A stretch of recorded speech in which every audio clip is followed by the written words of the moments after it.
What's good, everybody? You know who it is. It's Big Game James. Who else would it be? You know the channel, Big Game James, Seven Blue Nation. Had a fire interview with my guy Barry Church and Matt Johnson, and I said, you know what? I hit George up. You know, we already did a couple shows. I said, draft is around the corner. There's quite a few Bama players out there, and a couple could come to Dallas. So I said, I need an expert. Here he is, Mr. George Teague. How you doing, big dog? Yes, sir. It's good. You know, we started talking Bama, man. The channel might blow up tonight, man. You start talking about football, man. You talking about players getting drafted. These fans about to get drafted, man. However we got to do it, big dog. But you're going to have to sell me on maybe a couple of them today. You're going to have to sell me on them. You know what I'm saying? Okay. Let me give a shout out to my people, KMT. Hey, ho, JP. What's good with you, Craig Lynch? I know you up in there, fam. Keep on getting in here. Like, share, subscribe, all that good stuff. But I want to tell y'all one thing. I didn't change my settings from last night, so you know the Google police is out there. So don't be doing no profane language on here. You're going to get timed out, and it ain't going to be me or anybody else. So I'm just letting y'all know ahead of time. It ain't us. It's Google. What KMT you talking about over here, man? If I know about the FCF and the BJG. KMT wild. Man. KMT wild. KMT wild. Hey man, but we're gonna jump into it. We're gonna jump right into it hot and heavy. So I said, you know, when we did the show, when we wanted to do the show, I said, you know, you a Bama guy through and through. Like you is a Bama guy through and through. Hell, you're in the Hall of Fame. You gotta be a Bama guy through and through. You're doing certain things that other people ain't doing out there. So I need to get some of your expertise. I know you're around the community. I know you're around the campus. I know you know those people in depth. I mean, you a dog for life over there. So I just need to hear some of your thoughts on some of these players that possibly could come to the Cowboys in this draft. One player in particular is Mr. Patrick Surtain II. And the reason why I want to bring him up first, GT, is because I don't hate him at all. I like him, but much like Diggs last year, I like Diggs better in the second round. I didn't want him as a first round pick, just my opinion. I wanted him in the second round. I love Diggs. I had him in my mock draft, everything, but I just didn't want to pick him first. I just feel like cornerback in the first round really high is kind of scary because you know it, like I know, George. You was back there in that secondary. You was back there. I mean, let's keep it real. It's hard for a cornerback to come in this league and do it. We saw these rookie cornerbacks last year that were really good struggle. And I mean, even Diggs went through his little struggles. So it's putting a lot of pressure on a young rookie, especially if you're a high draft pick and you're going against these top dogs.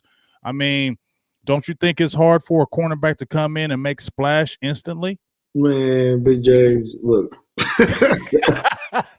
I'm looking at your body frame and the way you built. You look like you're supposed to be a defensive back. You're supposed to be on our side. I play defensive back. I play receiver. I play defensive back. I just didn't go to the higher level. I went to a private school. My last 2 years, they ain't have football. But, dog, I'm a defensive back. I coached defense for the last 16 years in U4. I'm defensive back through and through. But you is the man, not me. So I need your brain. So there's a few different things we got to talk about this. Okay.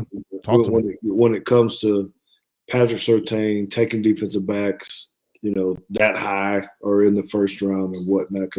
So first of all, when you're talking about defensive back, and especially if you want to take them high like that, you really got to look into what kind of mindset do they have. Being on the island, playing corner, it is something totally different. Yes, you got to have the skills. Nowadays, you got to be big, right? Mm-hmm. Like Patrick Surtain is. He's 6'2", 200 pounds, I believe. This is a big dude, and the way these receivers are built, you know, the smaller DBs are starting to dwindle a little bit. Right. So he fits that part with that. Plays in a conference in a level where they're slinging the ball around. Is a very physical football game. He's been able to hold that. Being in, I mean, just what he does. He got interceptions, he's got pass deflections, and he locks down and put him man to man a lot, right, where he has to play. So it's not just zone reading. He's able to do that. That's another plus. I promise you I'll get to a couple of negatives. Hey, I'm sitting here and we just listening to you. Yep. So he has those mindset, size, right? Technique wise, playing man to man. He has those for the most part, other than being able to look back for the ball. That's my negative piece. They don't really teach that much stuff at Alabama where you got to turn and try to find the ball. They just want you to knock it down, that kind of thing. But that's an easy adjustment in some parts. So he fits that mold as well. Now, I think where you come from, or where you may be leaning towards, is okay. Why take a defensive back that high?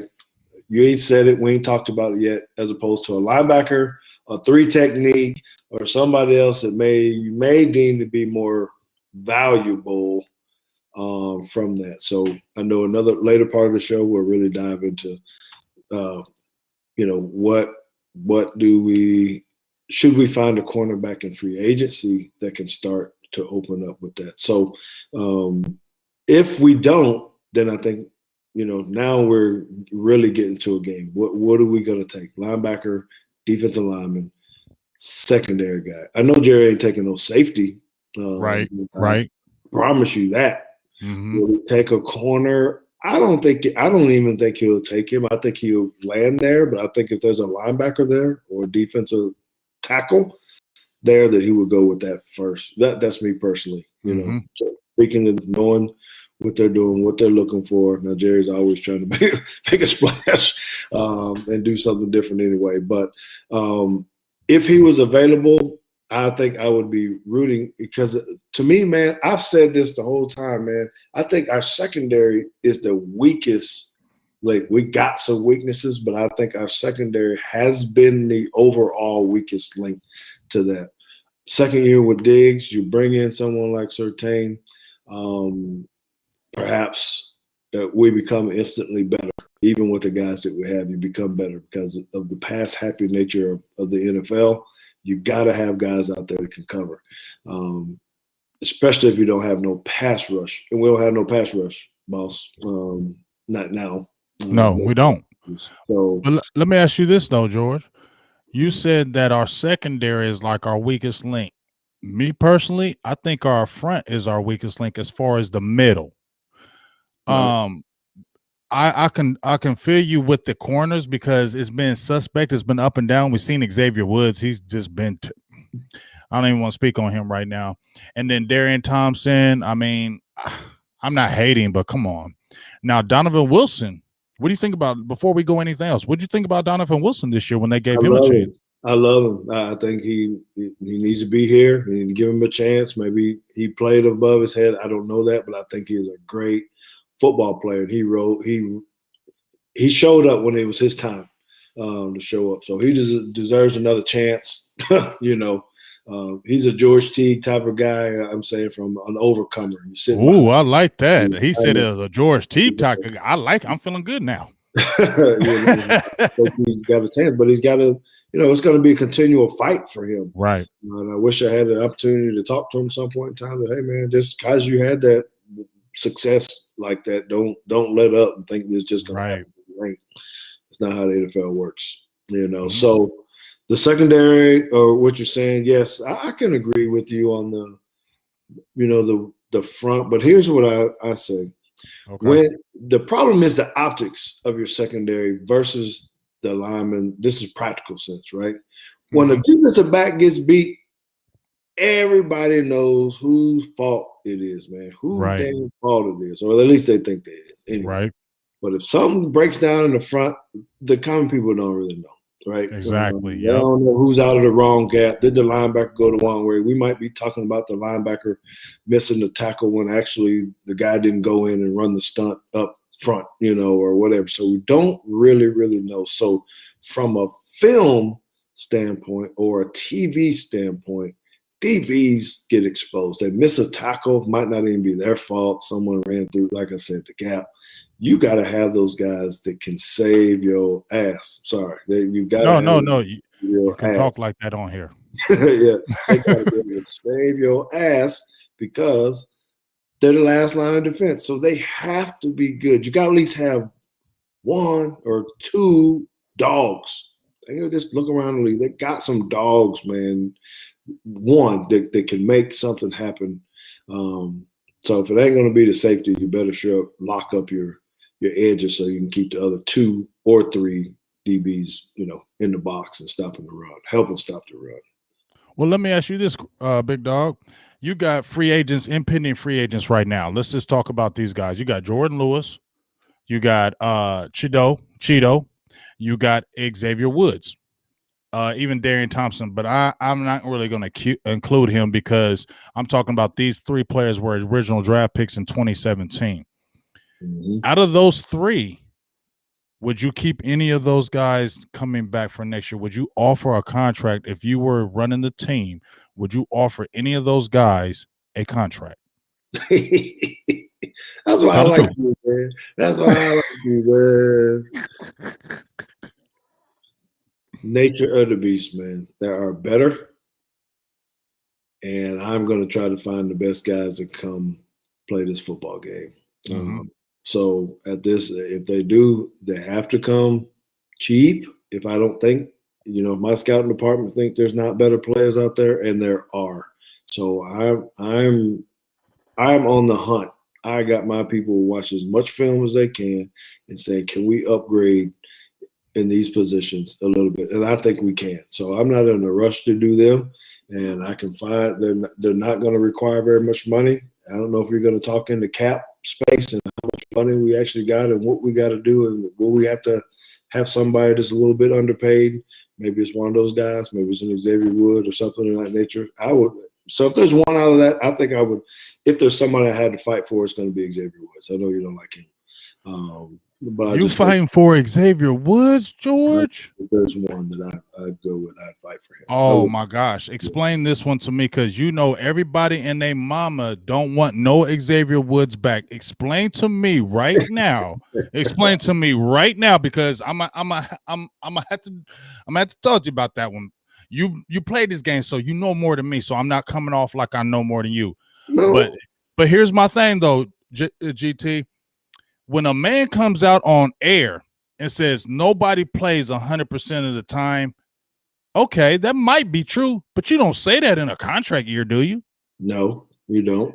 And you was a 6th-round pick, and you're playing like you privileged. You play out there like you privileged. I got the all-22, and I don't like his all-22, George. I don't like it at all, because too many times he's letting receivers out-muscle him. Too many times he's backing off from the play and letting the receiver engage in him, and then he's trailing, and then he wants to kind of let them run by, and then he's tackling them. I don't want that on the team. If I'm a coach and I see that, I don't want that. And then you come out on air and say whatever you're saying, like you a 1st-round pick, you a 6th-round pick. Yep. And you coming out there being, I feel like that was no kind of accountability film. Like you could say whatever you want and there's no recourse. I don't like that. Yeah, you're right, because you're old school like me in some sense, in your ways, and I got it. And I see KMT over there. They all gonna jump on you on this one, GT. They gonna jump on you on this. Okay, but okay, listen, I'll feel you. That's why we have a good talk. Tell me, how many DBs do we have to keep on our roster? Honestly, right? I mean, when you start breaking down the roster by position, you got to have 8, 10. Really? You gotta have players in that back end. You gotta have. I mean, because if you're gonna play nickel, and then you gotta have backups. That's 10. Are you gonna keep 9? Are you gonna keep 10? I don't know. Yeah.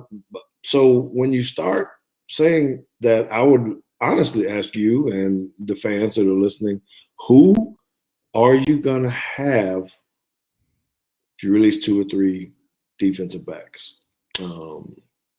I know what you're saying. I would never say anything like what he said. I know you wouldn't. That's a dumb statement.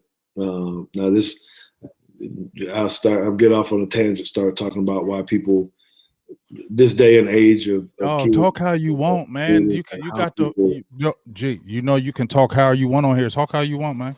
Yeah, I know. I just hate talking about this generation like that, because I just think they're a different breed of people. And they are a different breed of people, because they're not like I'm a 70s guy. I was born in the 70s, and I don't play that. Like, even when I coach my teams, I don't play that stuff. Like, these new age kids, they're different. Even when I coach youth football, they different. You know what I'm saying? Because everything is electronicized, everything's the internet, everything is, let me see what I can make a catch and put it on Snapchat or Instagram. You get what I'm saying? We didn't have that, GT. So I get that. But here's what I'm saying. I feel what you're saying about you got to have players. Me personally, I would want out of those three, Cheeto come back, because if you draft a cornerback high, now you got Diggs, you got your corner, and then you got Cheeto. I love Jay Lou, the mentality, but I just feel like his time is past. You know what I'm saying? I just feel like his time is past. Not that I wouldn't want him back. I just feel like the Cowboys are not going to come after him because he went through so much. You know what I'm saying? Yeah. Oh, Jordan Lewis, he was sitting the bench, and Jordan Lewis that, you know what I mean? I feel like he's going to want a fresh start. But when we look at the safety position, Donovan Wilson, I agree with you. He needs to show more. That was a good sample, but you can't rest on your laurels. You have to come back even harder to even prove yourself even more. But when we're talking about that free safety, this is where we talk about free agency. And this is my problem, because I'm frustrated with the Joneses because they will not address certain areas. Safety is one of them. And if they do go for a safety, they always go cheap. They look for $4 million guys, five. There's a reason why they're getting paid $4 million, $5 million a year, because they're not those guys. And if they're not those guys and you bring them in the team, how is it going to take this team from here to here when you're only getting average guys? You are right. And you and Mr. Tyrone Church over here are saying the exact same thing, I think. Talking about rotational players, right? Rotational guys. And we have a whole lot of them. A whole lot of them. On our defense. So it ain't just in there. You got our defense is trash, George. We got defensive linemen. Our defense is trash. So when you think about how they're building this team, how Stephen Jones is handling his money and trying to figure out this salary cap stuff, we have not spent money like that on free agents in a while. You can kind of say maybe in the back in the day, however long you want to say that, it's been about trying to fix the salary cap because we were too tight, we were too much over or whatever. So they did a good job of just trying to get themselves back in order. Now there's actually space. Problem is you got to pay Dak. We're going to keep him. You have to keep him. Another topic of our conversation today, right?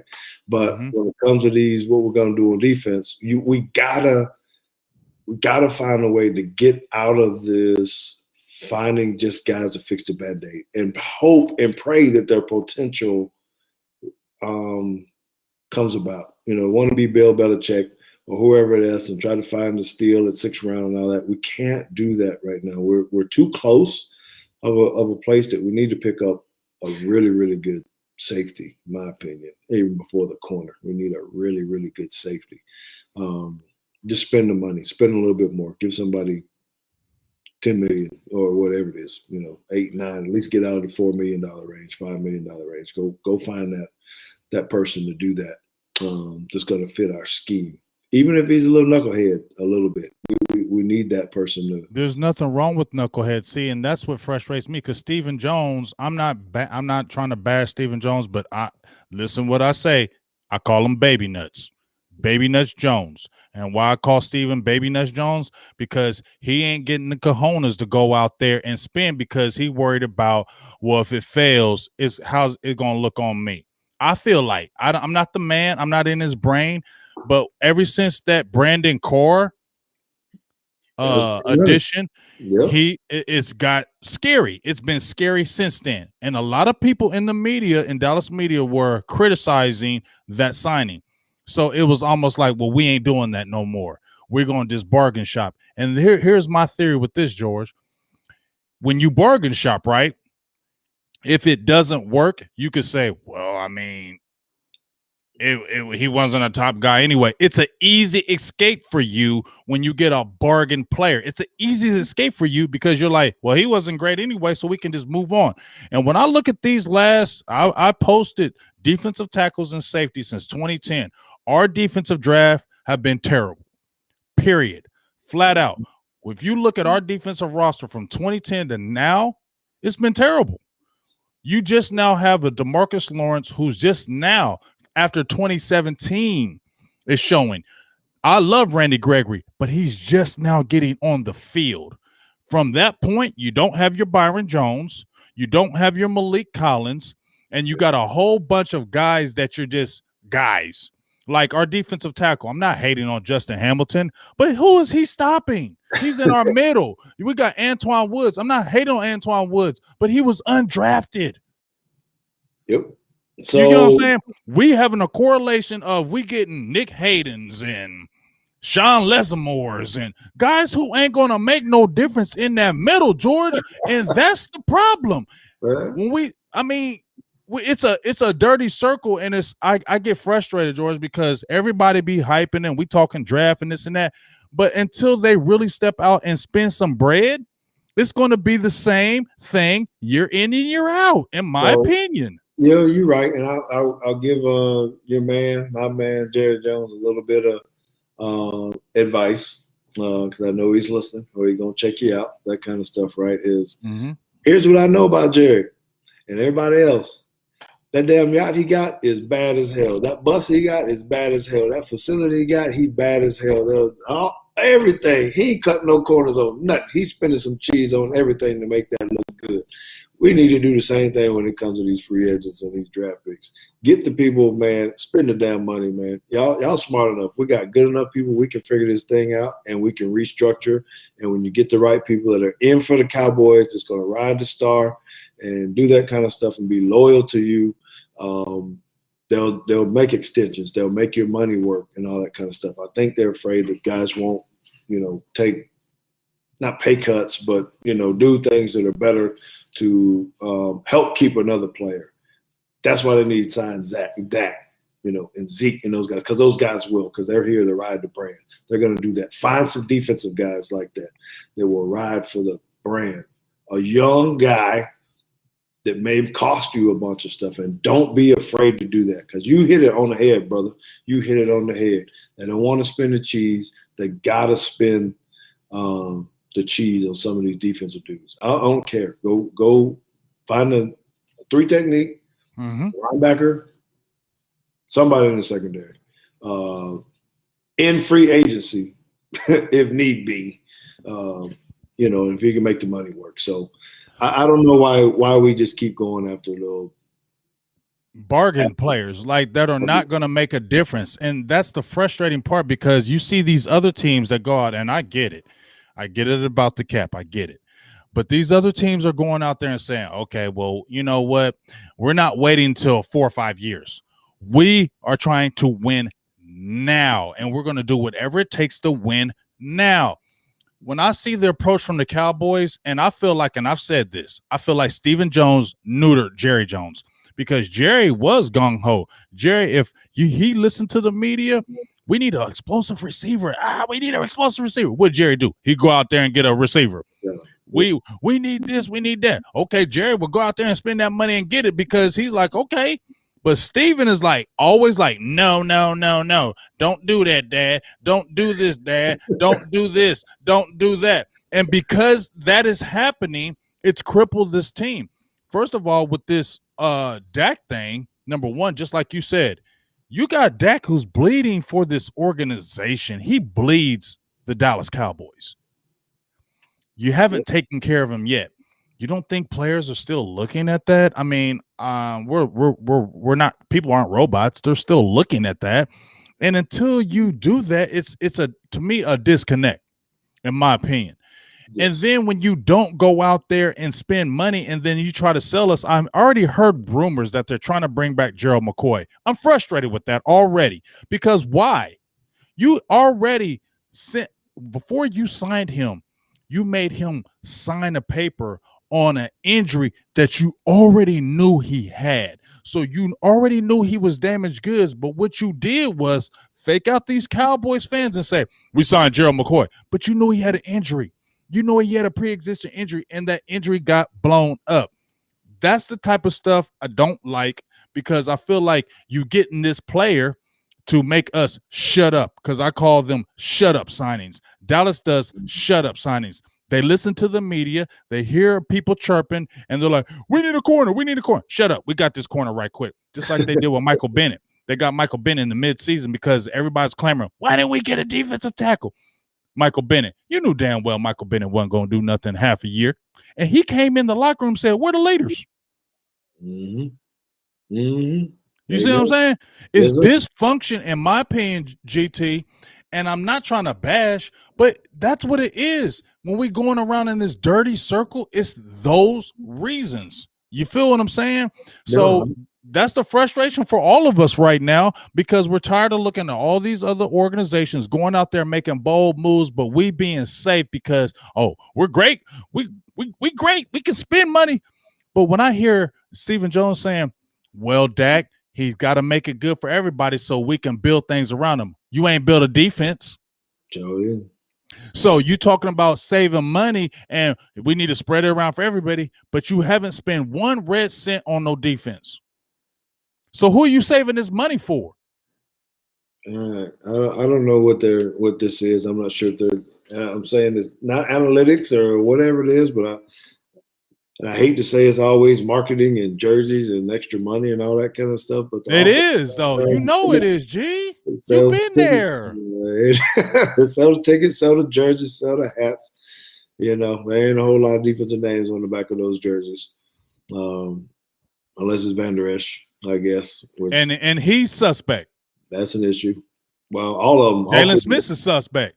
Jalen Smith, suspect. Sean Lee, did he retire yet? He need to retire. Get on the damn sidelines and coach these dudes.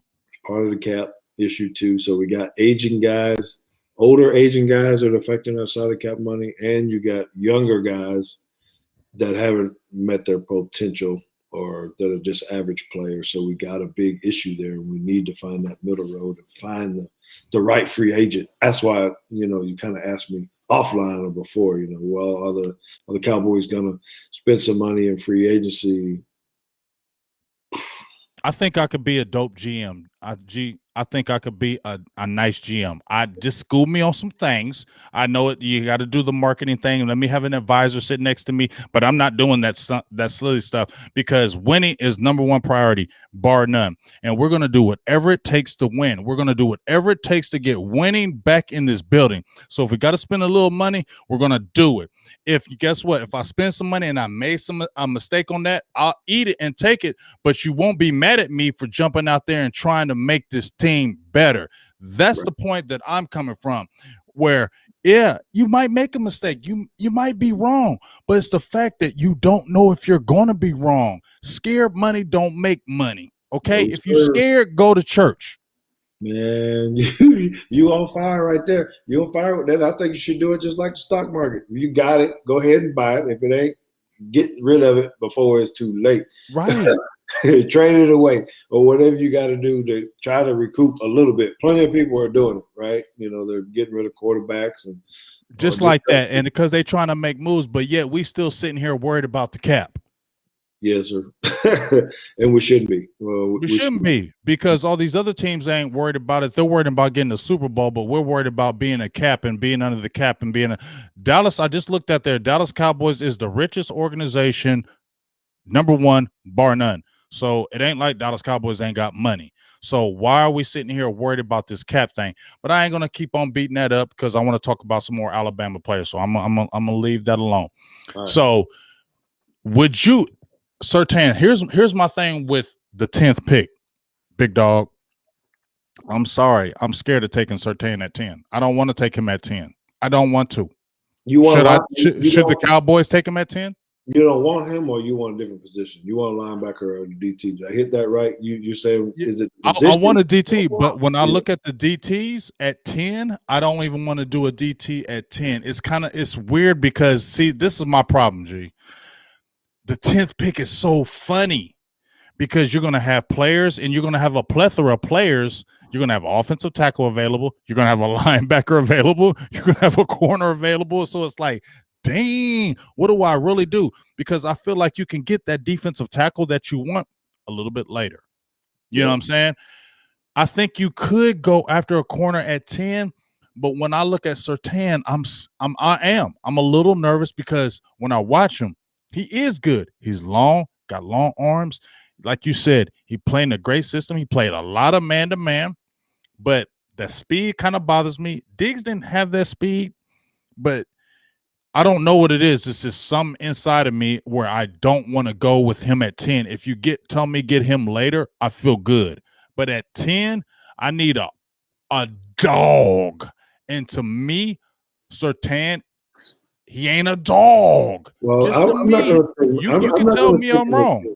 It'll be surprised you're going to say I wouldn't take him at 10. Now, I don't know what they have on the board and all that kind of stuff. But if I got to choose between a linebacker and Patrick Surtain, I'm going to take the linebacker. I thought they should have took the linebacker last year, even when CeeDee Lamb was there. Honestly, if you want to know the truth, I was really shocked. I was like, oh, I know what Jerry's going to do, but we need to go ahead and But you know Jerry's all about that offense, though. It is. And I mean, it kind of makes you wonder and think when we're talking about these Alabama guys, I don't assume Jalen Waddle will be there or Devontae Smith. I think they're all going to go. If they are, Jerry will look at that. Well, I know. And that's going to be another, right? He's going to look at that.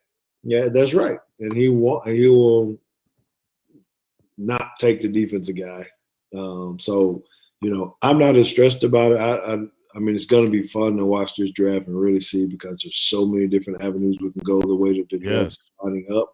Like you said, offensive lineman probably going to be there, somebody. Mm-hmm. I wouldn't want to do that either. I still think you got to go. I'm with you. I don't know that we need to take a 3 technique at 10. I would be in favor of a linebacker first. And then find a DB in the second round, or make a move if you need to. Now I got a player that could be 10, but I'm worried. It's Christian Barmore. Now he went nutty the second half of the season, and he was dominant in them playoffs. But the scary thing is, it's like you wasn't doing that early, you did it late. But he is sitting there at 10. He got a lot of potential. I mean, he got the size. I mean, he got everything that you want as far as, gosh. But it's scary at 10 because he hasn't been consistent with it. What do you think about Barmore? He hadn't had enough reps. Okay. But that's why you're saying you're scared. I'm not saying because I think he's Bama's sleeper as far as being on the rise. Okay. He runs, tests, does his, all the things that he needs to do for these guys, have his private workouts. I think he's going to rise up because he's such a dominant force on the inside, and he's still raw. He's still young. He's big. He might not have all the necessary pass rush moves and all that, but when you're talking about anchor in the middle of a defense, and if we're going to play a true 4-3 defense, you got to have a 3 technique. And he can do that. He can play a 1 gap. He can play a double team. They had him at 4-eye and all that kind of stuff. So he can play the 1 or the 3, as a matter of fact. That kind of teaching. Maybe he's a 1 technique where doesn't he, because his swim move is so good, his bull rush, just a arm over, arm under kind of stuff. So he doesn't have a whole lot of tools in his chest. But I tell you what, the guy's dominant. And I think, he's the one that Mel Kiper and all those guys are going to go, whoa. He's oozing with potential. He's oozing with dominant. Now, I got a couple people in the feeds, the Ninja, Steve Lumpton.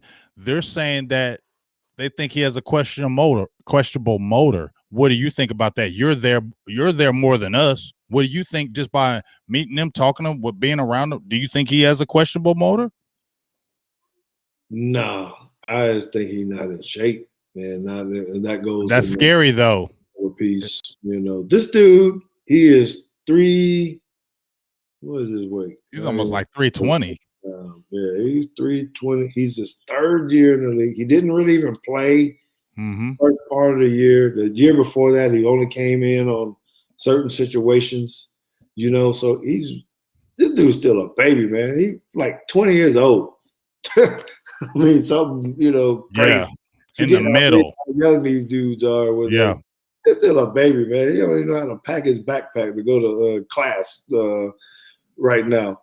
But yeah, when you're that big and you're sitting in there, they're not. Most of them aren't running down the field that far. I don't know. Y'all tell me. When last time you seen? I know we talk about Dominic Sue and things of that nature. You see him chasing people down the field 30, 40 yards? Hell no. On the back I need somebody to hold that double team or push that pocket. I mean, so when we're talking about that, these are all key words and buzzwords that we like to use with defensive linemen. Got to have a motor. Got to go chase. That's the defensive ends, man. That ain't these other dudes. That ain't the one technique and the three technique. Yes, you want them to chase. I get that. They need to turn and retrace, go play a screen and all that kind of stuff. But they're not going to chase guys down the field. I play with a dude by the name of Gilbert Brown. I don't know if you remember. Oh, yes, I do remember. You know how I remember Gilbert Brown? Don't say one thing. You know how I remember Gilbert Brown? Is after he got that sack, he did that shovel. Boom. He did that shovel. He digged that in that ground. He digged it in that ground. I used to love when he get that sack. He dig in the ground. I'll be like, I love Gilbert Brown because he was big and nasty. Yeah, that's right. Now, how many people did he damn chase? You going to tell me he had a motor?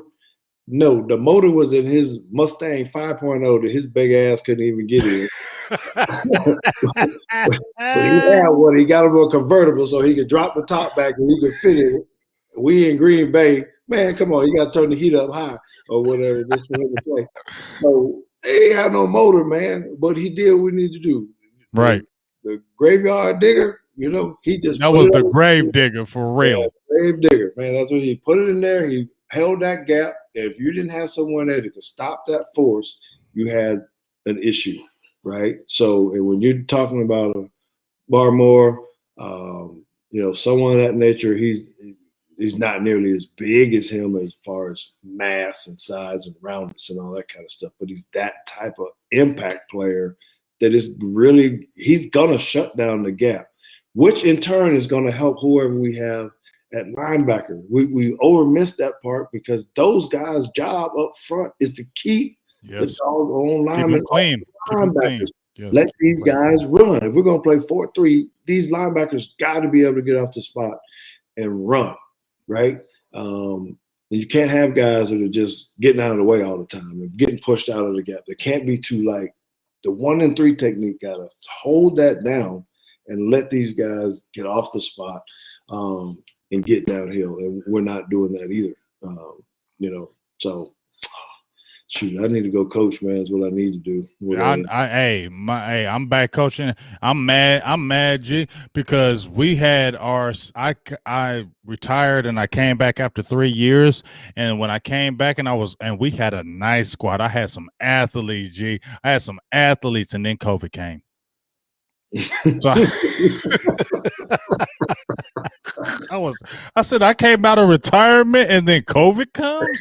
That's how we doing it. And I had dogs. Gee, I had some dogs. I was geeked, and they was like, "We canceling the season." I said, "I hate y'all." They say you did that on purpose. Y'all did that on purpose. I was ready to come back. I was geeked. G. I was about to this. I was like, we winning the league. Y'all ain't scoring no points at all. None. I was ready. But listen, check this out though. I feel you. If they grab Barmore at 10, I wouldn't be mad. I'm gonna be honest with you. He's the only defensive tackle because I agree with you. His potential, if he just continues to go on that level he was going when you saw him at the end of the year, I would not be mad at you grabbing him at 10 because you still got a plethora of picks that you can manipulate and do things with. And you can still grab another defensive tackle. If you got 10 picks, let's say you grab him early, you can still grab another one tech or somebody later on because they will fall. They're not going to do it. I got them on my sheet over here. They ain't going to do it. Go first. They're going to grab Pitts, that tight end from damn Florida. They're going to grab receiver or offensive tackle. I think he's going to get offensive tackle. Yes, man. I got Christian down there. I think he could be a first-round draft pick, but he could slip to the second just depending on what happens because of the things you're saying, the maturity. Do we have enough tape? Do we got enough information about him? But Quentin Williams from Alabama that went to the Jets. He's the same kind of dude. So you're saying Quinnen Williams and Barmore are the same type dudes? They're the same type of dude. Then if that's the case, then I'm excited.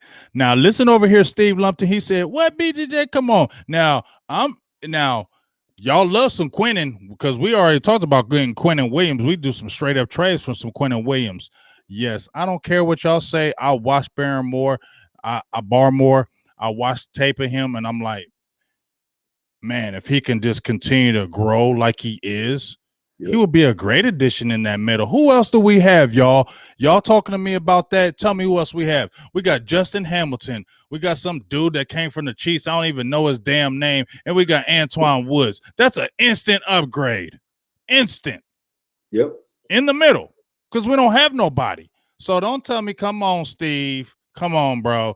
We need somebody now. Now, I'm not saying that because I'm just looking at the 10th pick. If that kid is there and you got an offensive tackle, if you got Barmore and let's say Slater from Northwestern, who you going to take? I'm taking Barmore. Take Barmore, homeboy. I ain't taking no Slater. I'm taking Barmore because at the end of the day, we have offensive linemen. We don't have defense. And if you get a big boy in the middle like a Barmore, I'm not hyping them, but there's other guys as well. I love Marvin Wilson. I like some other guys. But now you got Randy Gregory, right? Who's on that right side? You got DeMarcus Lawrence on that left side. But what we're missing is that middle. If we can get somebody that can push the pocket, George, if you got somebody that can push the pocket in the middle, it makes it easier for your defensive ends. Your linebackers, it makes everything that makes the game easier. Yes, sir, it does. Yes, sir, it does. Now you're talking like coach, baby. Now you're talking like because I am a coach. I'm Coach J Film Day. Now I got a player for you that I want to ask you about because a lot of people are frustrated with this kid because he has so much damn potential. And it's like, what the hell is going on with this dude? Dylan Moses. Is it Moses? Dylan Moses. Dylan Moses. He going first round, boss. You think so? He been so damn inconsistent his whole career. Yeah, well, okay. Watch. Let me see. Let me look at my sheet now. You want to throw some money on that one? Well, I got him, man. How much you want to throw money? He doesn't. I'll put 10 on that. No, I'm sorry. I got him listed as the second or third round. Yeah, he ain't going first. I got him a second or third round pick. And that's only because inconsistent. He ain't been on the field. So he inconsistent as hell, and he got all the talent in the damn world. Yeah, that already slides him down. Our linebackers at Alabama have issues with covering running backs out of the backfield, which is we not good. We can't have that in our league. Not in the NFL anyway. Trying to cover McCaffrey or Hilaire or all these guys that are coming out of the backfield catching passes right now. Mm-hmm. No, I ain't trying to hold it down for my alma mater, boss. We're good. We're good. So whatever. But one thing that you can know, right? And then that's why I know that's why he have it on here because I will speak the truth about. And that's why I love you because you interact with the peoples. That's why I love you, George, because you be looking at the comments like, hold up now. Yeah. No, I ain't trying to do that stuff because that's not what I'm about. That's not what I do. Do I love Alabama? Absolutely. But you know what? I ain't afraid when people aren't playing up to par. If you listen to me doing the Alabama game and when them doggone linebackers like we're talking about cannot find a way to cover those running backs out of the backfield, I'm blaming the player or the coach or somebody saying that's not what we need. We got someone like this. I don't need another Jalen. He didn't play well. He's stiff. He hurt. We got to have some more linebackers, man. We do because I don't like our linebacking core. I'm gonna just keep it real. I thought the potential was there, but the things that bother me. Here's the first thing. I've been hearing stories that the studying is not there. First of all, I don't like that. Okay, you got to study. This is your job. Okay, this ain't just no entertainment thing. This is your job. So do your job to the best ability. And you know what? I feel like there's a lot of enabling up in the organization, and that's why the players do what they do because they're enabled to do it. If there's no recourse for you saying, well, everybody ain't going 100%. If there ain't no recourse for that, or if somebody says, well, you think you're gonna get cut? What? Watch the tape.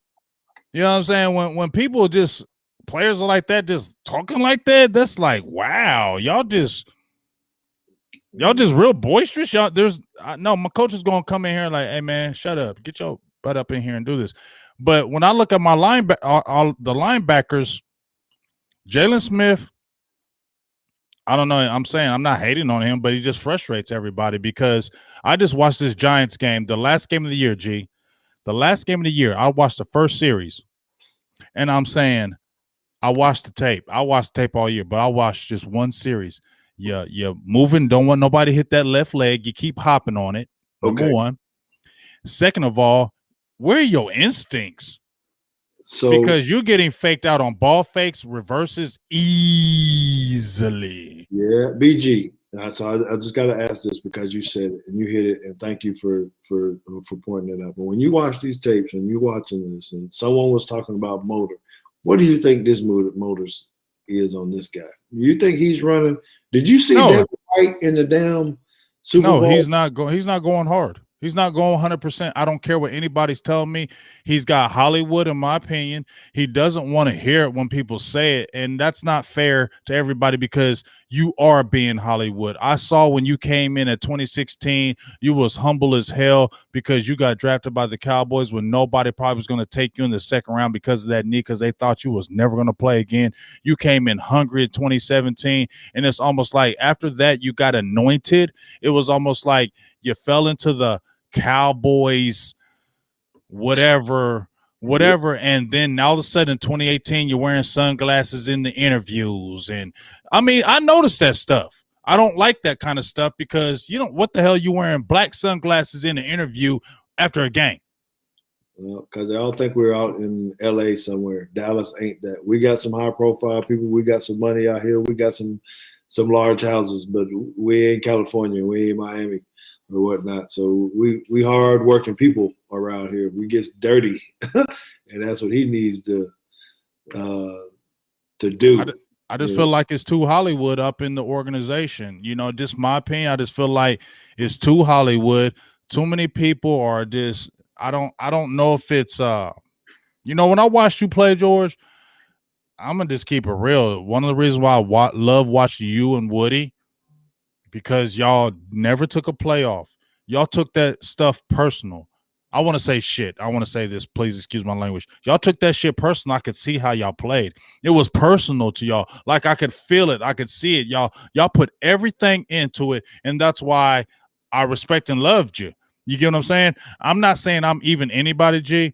But for me to keep on asking you to come on my show, and I'm not saying I'm anybody, is because I love what you did on the field. Yes, because you was a dog. You went all out every single play. You never took plays off, G. And I don't see that. And I see that with the Cowboys now. Yeah. Oh, I appreciate that, man. First, let me say to one of your fans over here, the Boss Cowboys. That's my dog right there. Yeah, man. He cool, man. Or she, whoever it is. But I think it's good. I like what they're saying about take everybody from the Alabama team, just get it over with and all that kind of stuff. And no, you don't want to mess with Reuben Foster. I'm not there either. So see when you see what non-bias is, that's not the answer. But I can tell you some of the differences in the league, BG, is that back in our day, and it's been a while, but I still talk to Woody a lot, right? And our attitude is still the same. And I think it's different because the team unity was closer together. We were more team, and this is what I was talking about with society being different.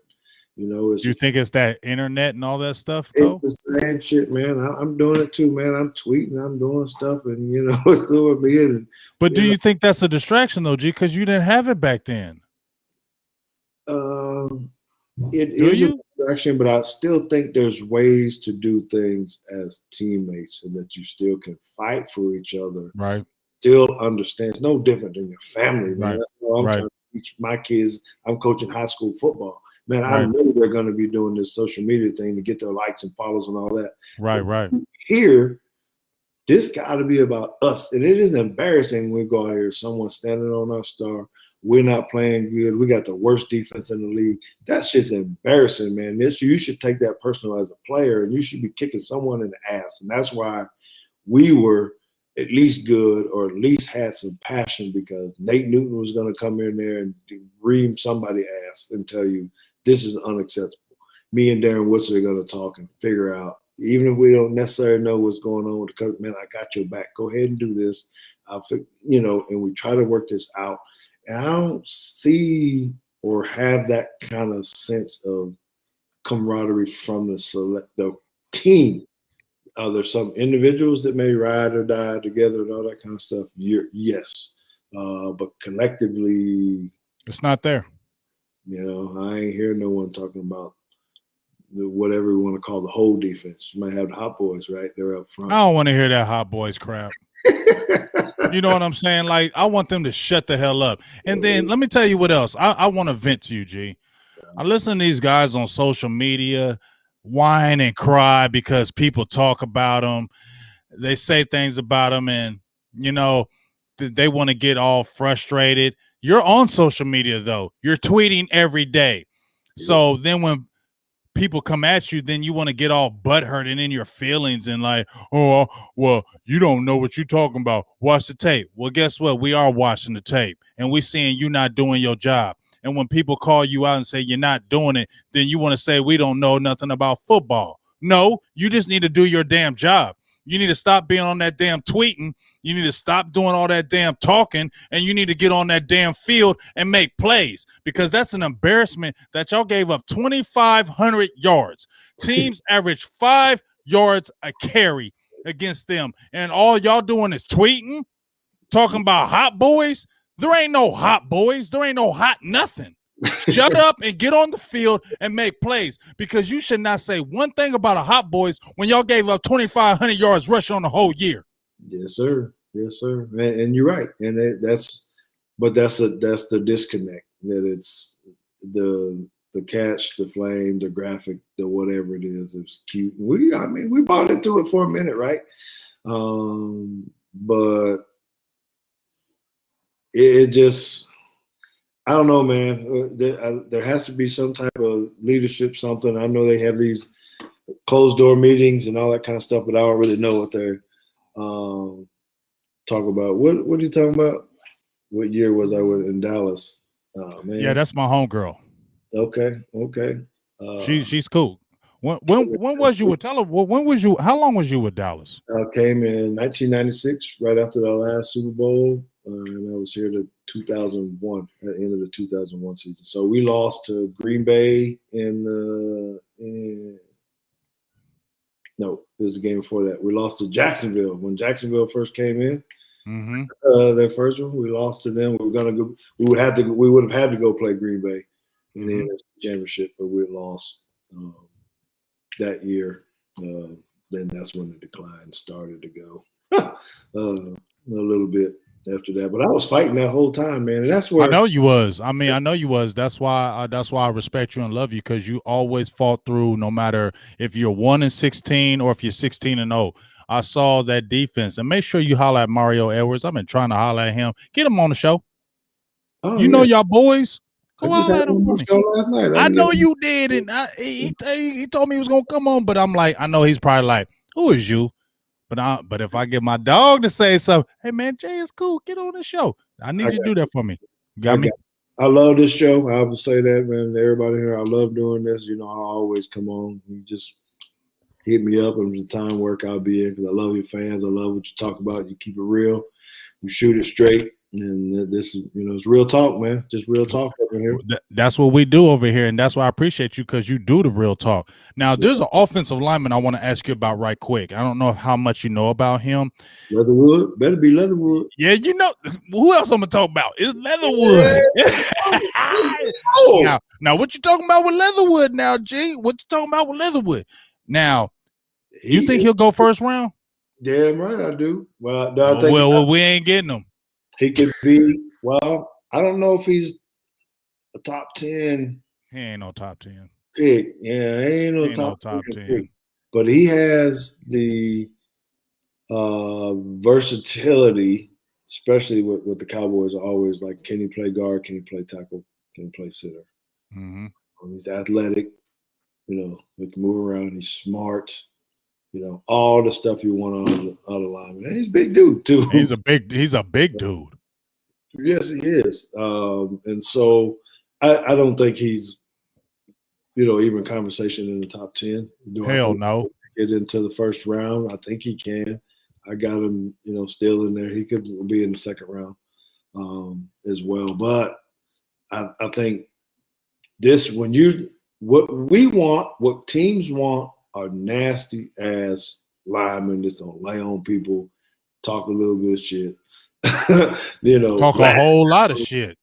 Yes, and that kind of stuff, and that's what you have in this guy, not necessarily the. I'm later talking about I'm drafting everything. I am drafting everything. Come on, bro. But I'm giving. Am I not being honest? I'm giving y'all straight. You being honest. You Cowboys fans. I ain't hating on my peoples in here, but there's no sugarcoating over here. No, I'm gonna give it right back to him. No, that's why I don't give it to him. That's why we win. I don't want them hitting you in the private chat later on, talking about, man, something wrong with that Teague, man. No, we and I'm gonna be like, that's my dog. If you don't like it, get the hell on. Yes, sir. Yes, sir. That's my dog. You get the hell on if you don't like it, because George gonna always come on here. So It don't matter what y'all talking about. So don't worry about that. We just having good dialogue. So don't worry about that. It's all good. You know what I'm saying? I mean, if I'm gonna keep it real, if I went to the University of Michigan, let me keep it real. If I went to the University of Michigan, just throw a team out there, right? And I had some players on there, yeah, I'm gonna low key ride for him. I mean, but I'm also be honest. You know what I'm saying? Like, yeah, he nice, but I wouldn't take him in the second round, first round. You know what I'm saying? So I feel like that's the same. That Leatherwood, I don't know, because this is a good offensive tackle draft. You know what I'm saying? So I feel like the Cowboys shouldn't have to reach at 10 for offensive tackle, because I feel like they can get one a little bit later. And it's not like you don't have tackles in the mix. Now, I know they need to address that Tyron Smith, because I've been talking about that the last couple of years. I don't trust Tyron Smith. I know everybody loves him, and they always say he's the best shape of his life. He's working out. Of course he's in the best shape of life. Look at him. Of course he is the best shape of his life. But guess what? When he gets on the field and he's going against defensive tackles, he's not going to be in the best shape of his life, because now the stress is going to go back on his back and neck. Okay, so I don't listen to him. Tyron Smith in best shape of his life. That don't mean nothing, because for game one they're going to talk about he got back spasms. Well, yeah, you're right. But let me go with this. I think you can plug this guy in, man. I don't know. I think he's going to be a first round pick, but I don't think he's a top 10 pick. Alex, talking about, just because I looked up what he had. He was 6'6", 312 pounds, and he's athletic, man. That's ridiculous. Good footwork, can get up top, on dudes, man. Shoot, man. I don't know, man. I think some people got him picked kind of high, projected to go pretty high. But a lot of people are starting to talk about him, though, now. You know what I'm saying? Like, he was kind of, everybody was talking about the defensive players, but I think a lot of people start talking about him later on, just like now he's starting to gain steam. You know what I mean? Now we got this weird combine coming up, because it's not the normal one. So I think they're going to be looking at how he tests and things of that nature. But I think he's going to be a late first rounder, in my opinion. Second rounder, I won't get past the second round, in my opinion. Just me. I don't think he gets past the second round. But like I said, they need to address the tackle position. They need to get at least 2 defensive tackles in this draft. They need to get at least 2. Should I say 2 linebackers? I'm going to say at least 1 linebacker, 2 corners, a safety, and a receiver. Okay. I can do it, but which order you going to go, or what draft? What are you putting your priorities on? Are you going all defensive first, or are you going to, how important? See, tackle? If I'm going at 10, like I said, the only defensive player, to me, and I don't care what anybody says, y'all can say what y'all want, I don't give a hell. The only defensive tackle that I would go for at 10, and it's not because you're on the channel, it is Barmore, because he has that damn potential like some of these other guys don't, and he's young. So I'm looking at the arrow if I were to go that route, because and he ain't little. He's big. He has all the measurables. You can do a lot of things with him. And that's the only guy I would look at 10. But personally, I'd rather not do that. But if I did, let's say if I hit Barmore at 10, then from that point, then I'm going to get a corner in the second round. Okay. Mm-hmm. In the third round, I have 2 picks. I'm going to get a linebacker at 1, at one of those linebacker picks. And then I might look at a tackle. So if I got a defensive lineman in the first, with Barmore would be the only one. If I go the second round, I'm going to get a dog's corner. Third round, if I got 2 picks, I'm getting a linebacker and an offensive tackle. Fourth round, then I may hit that safety, because here's the thing. They're not going to go for that safety early. So we should already know that, G. So that's why I'm looking at third or fourth, because they're not going to go that high with safety. I just know that. You know that. I know that too. They're not going to pick up no safety. It's going to be. They're not going to do it. So you might as well forget that. So you're right, but I like your flow there and what you're saying. I think it's a far fetch on the Barmore though at 10. I hear you. I know. I'm scared of it, but I'm saying if they did do it, I wouldn't be like, man, what the hell? That's all I'm saying. Yeah. I wouldn't be mad. Now I got my guy. I don't know if you know about Jeremiah JOK. He's from Notre Dame, linebacker. Do you know about him? No, I don't really know that well. What's up though? Tell me what he got. My dog KMT asked me, would I go with him at 10? I'm scared of him. He's got dog. Go check him out. He's a linebacker from Notre Dame. He's about 6'1", 6'2", but the only problem with him is he's light in the pants. He's 215. Now he has those natural instincts, G. Like if you watch him, he's so natural. Like when you he's too little, man. You ain't even gotta say he's too little at 10. No, he's too little. That's too little. That's just too little. And I know they're talking about people like, well, Darius Leonard played at the Colts for 2. But let me tell you something. I watched Darius Leonard. People saying that. I watched Darius Leonard. I'll pull up some of his tape. Right. And I'm not hating on Darius Leonard, but who was he? They were playing somebody, G. And there was a running back. He came downhill and Darius Leonard was right in front of him. I promise you, on God, he made a business decision.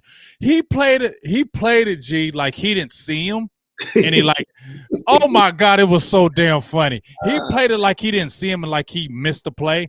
And then when the running back was still going, he trailed him and let somebody else tackle him because he didn't want that heaviness. That running back was big, and he did not want to meet him in the hole because that's size. Mm-hmm. You feel me? Now, I like JOK, but at 10, dog, at 215, that's scary. That's too scary for me because if you draft him at 10, you better do everything with him. You better put him at safety. You better put him at linebacker. You better move him everywhere and use him to the ability. And the Dallas Cowboys do not do that. That's the problem with us too, G. They talk about Notre Dame people. I don't want nobody on Notre Dame. I don't want nobody from Michigan. Don't give me no defensive lineman from Michigan. No linebacker, no D tackle, no D lineman. I don't want nobody from Michigan. But what I'm saying is, too many times, G, when they talk about, oh, we could get this player, Dallas is not dynamic to use that player the way these other teams be using them. That's my problem. We'll get a player, and we don't know what to do with him. Then he leaves us, and then he turns up. Balling. Yes, sir. I mean, I don't know, man. I think we do got to get an upgraded backer. We got to at least have one. I don't know about 2 yet, but I think there needs to be one for sure. We need at least one. I'm really wanting to, honestly, personally, whether that's I would go 2. If we got 10 picks, if you got 2 D tackles, G, if we got 10 picks, 2 D tackles, right? 2 linebackers, that's 4. 2 corners, that's 6. You can still get an offensive tackle, 7. Get a receiver, 8. You gonna take a quarterback in there somewhere? Or they're gonna get one in free agency? Now I ain't talking about a high end, but are you gonna try to get your backup late, I could get a backup late. There's some quarterbacks that we could get late, and you still, I mean, everybody's clamoring from Garrett Gilbert. I mean, he did okay in his little bit of appearance. I'm not banking on that. But there was a player that the Dallas Cowboys mentioned on their site, and I loved it. I would wonder how much he costs. But what do you think about Tyron Taylor being a backup? I love that. Okay. I like that because he doesn't pose a threat. You know what I'm saying? Everybody be like, oh, Tyron Taylor going to take over and he's going to be Super Bowl like Andy Dalton. They was hyping him. And that just made me want to throw up. Dallas guy? Huh? Taylor, is he a Dallas guy? He? He might be. I don't know. But Tyron Taylor would be great as a backup in Dallas because everywhere he's went, he's been pretty decent. Like, it's not like he's been a bum. And I feel like he can come in a pinch and win games. And if we look at Dak, he's athletic. He's not a long ball thrower, but he can move in the pocket. I think he can win some games for you. Not long term, but I think he can come in a pinch. And he's not super old. I would like that addition. And then you can get a rookie late, like a 6 or 7 rounder developed. I mean, they still got Ben DiNucci on the roster too. So, I mean, you know what I mean? So Ben DiNucci maybe could develop. They put him in the fire. Let's see if he can develop and then, go from there. So you do have those options. But to me, this does need to be a defensive draft because I've seen too many drafts in the past. The defensive drafts have been terrible. And when the people they pick, it's like, damn well he's not going to do anything with Dallas. Right? When you drafted him, he's getting cut or he's not going to make an impact. That's what I don't like. But that's why they need to go defense first. It's simply stating it. That's maybe oversimplifying it. But if you get a defensive guy in the first round, we're going to expect him to be on the field, to be a dog, and go right now, whoever it is, And it needs to be one of them dudes up front. I don't think you can convince me otherwise. It needs to be a defensive tackle or really, I'm thinking linebacker first. And I got a question for you. We were talking about the receivers off air before we got on air, right? What if, here we go, Devontae Smith, what if he dropped to 10 or Jalen Waddle? What if both of those were right there in front of you? They could. What would you do? Would you pass on Devontae Smith? Man, you got CeeDee Lamb. I ain't counting Gallup. I already been wanting to trade him for the last year. You ready to move on with him?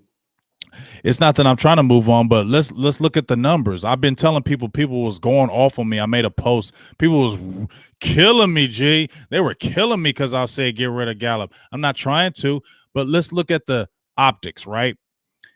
He's had 1,000-yard year last year, right? He could have had 1,000 yards this year if Dak didn't get hurt. He's coming up on his contract year. He's going to want to get paid. He's going to get at least $15 million I don't care what anybody tells me. He's going to get $15 million on that open market.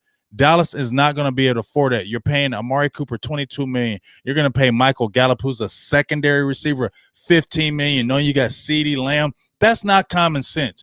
You go out there and look and see what you can get for him. People want to get all in their feelings about Gallup, but you got CeeDee Lamb. When you drafted CeeDee Lamb, and I'm not saying Cedric Wilson is a dog and Noah Brown are dogs, but they're adequate. You can still draft a receiver. You have to be able to look at when these guys' contracts are coming up maybe a year ahead.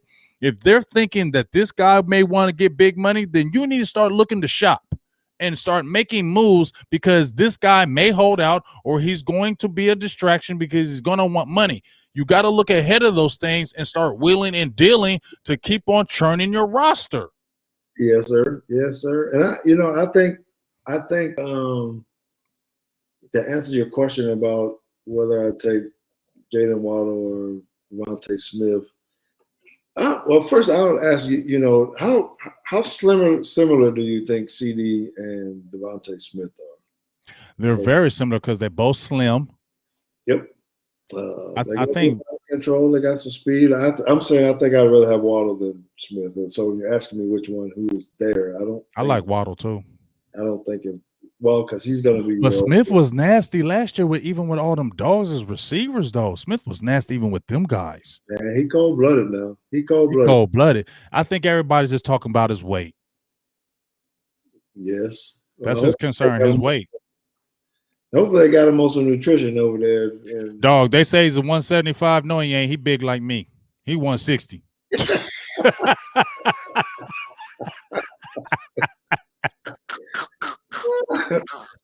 you know, he ain't no 175. You 160, dog. Man, I just want that over the top guy, man. Even if he's little, I want that Tyreek Hill stuff, man. That's why I like. You feel me? Man, I want that Tyreek Hill. We ain't had a speed. We have not had a speed guy since when? When's the last time we had a speed guy? Joey Galloway? I was about to say him, Rocket Ishmael. Rocket Ishmael? Let me tell you how fast Joey Galloway was. Tell me. I don't know him to get that afraid of wide receivers and their speed. And this is the worst thing. When you line up against Joey Galloway, you knew what route he was going to run. A 9? Post or deep? You're going 9. So you line up 9 yards deep, 10 yards deep, and he still run past your ass some kind of way, man. I'm like, this is some bullshit, man. There ain't no way this dude moving this fast.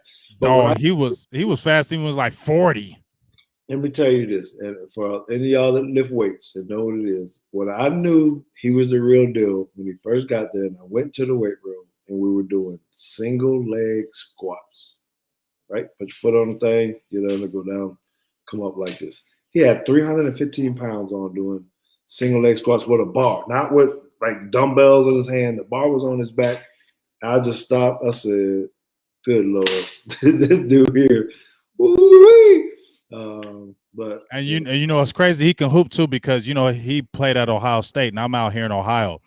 So I mean, I was a hooper. I'm not gonna brag, but I was pretty nice. I was pretty nice on that hoop court. I still am kind of nice on that hoop court.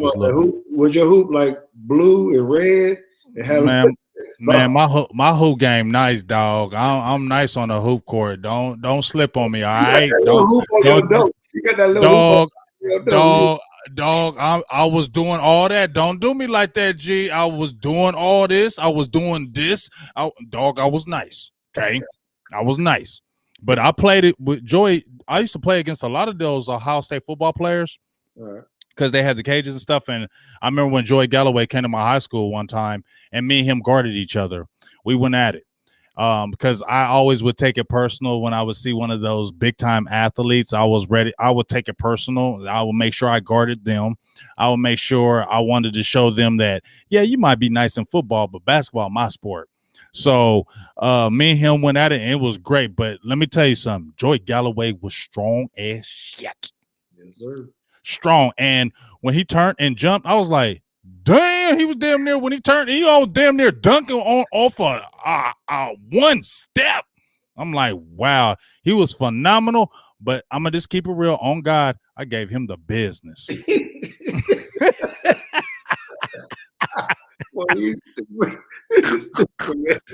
Yeah, I did. You may not remember me, Joey, but when you came to my high school, I gave you the business, bruh. That ain't even the Joey that's on TV. You talking about some other Joey Galloway? No, yeah, it is. Yeah, it is. Yeah, it is. And if you look at me and remember, I'm like, you remember I did you.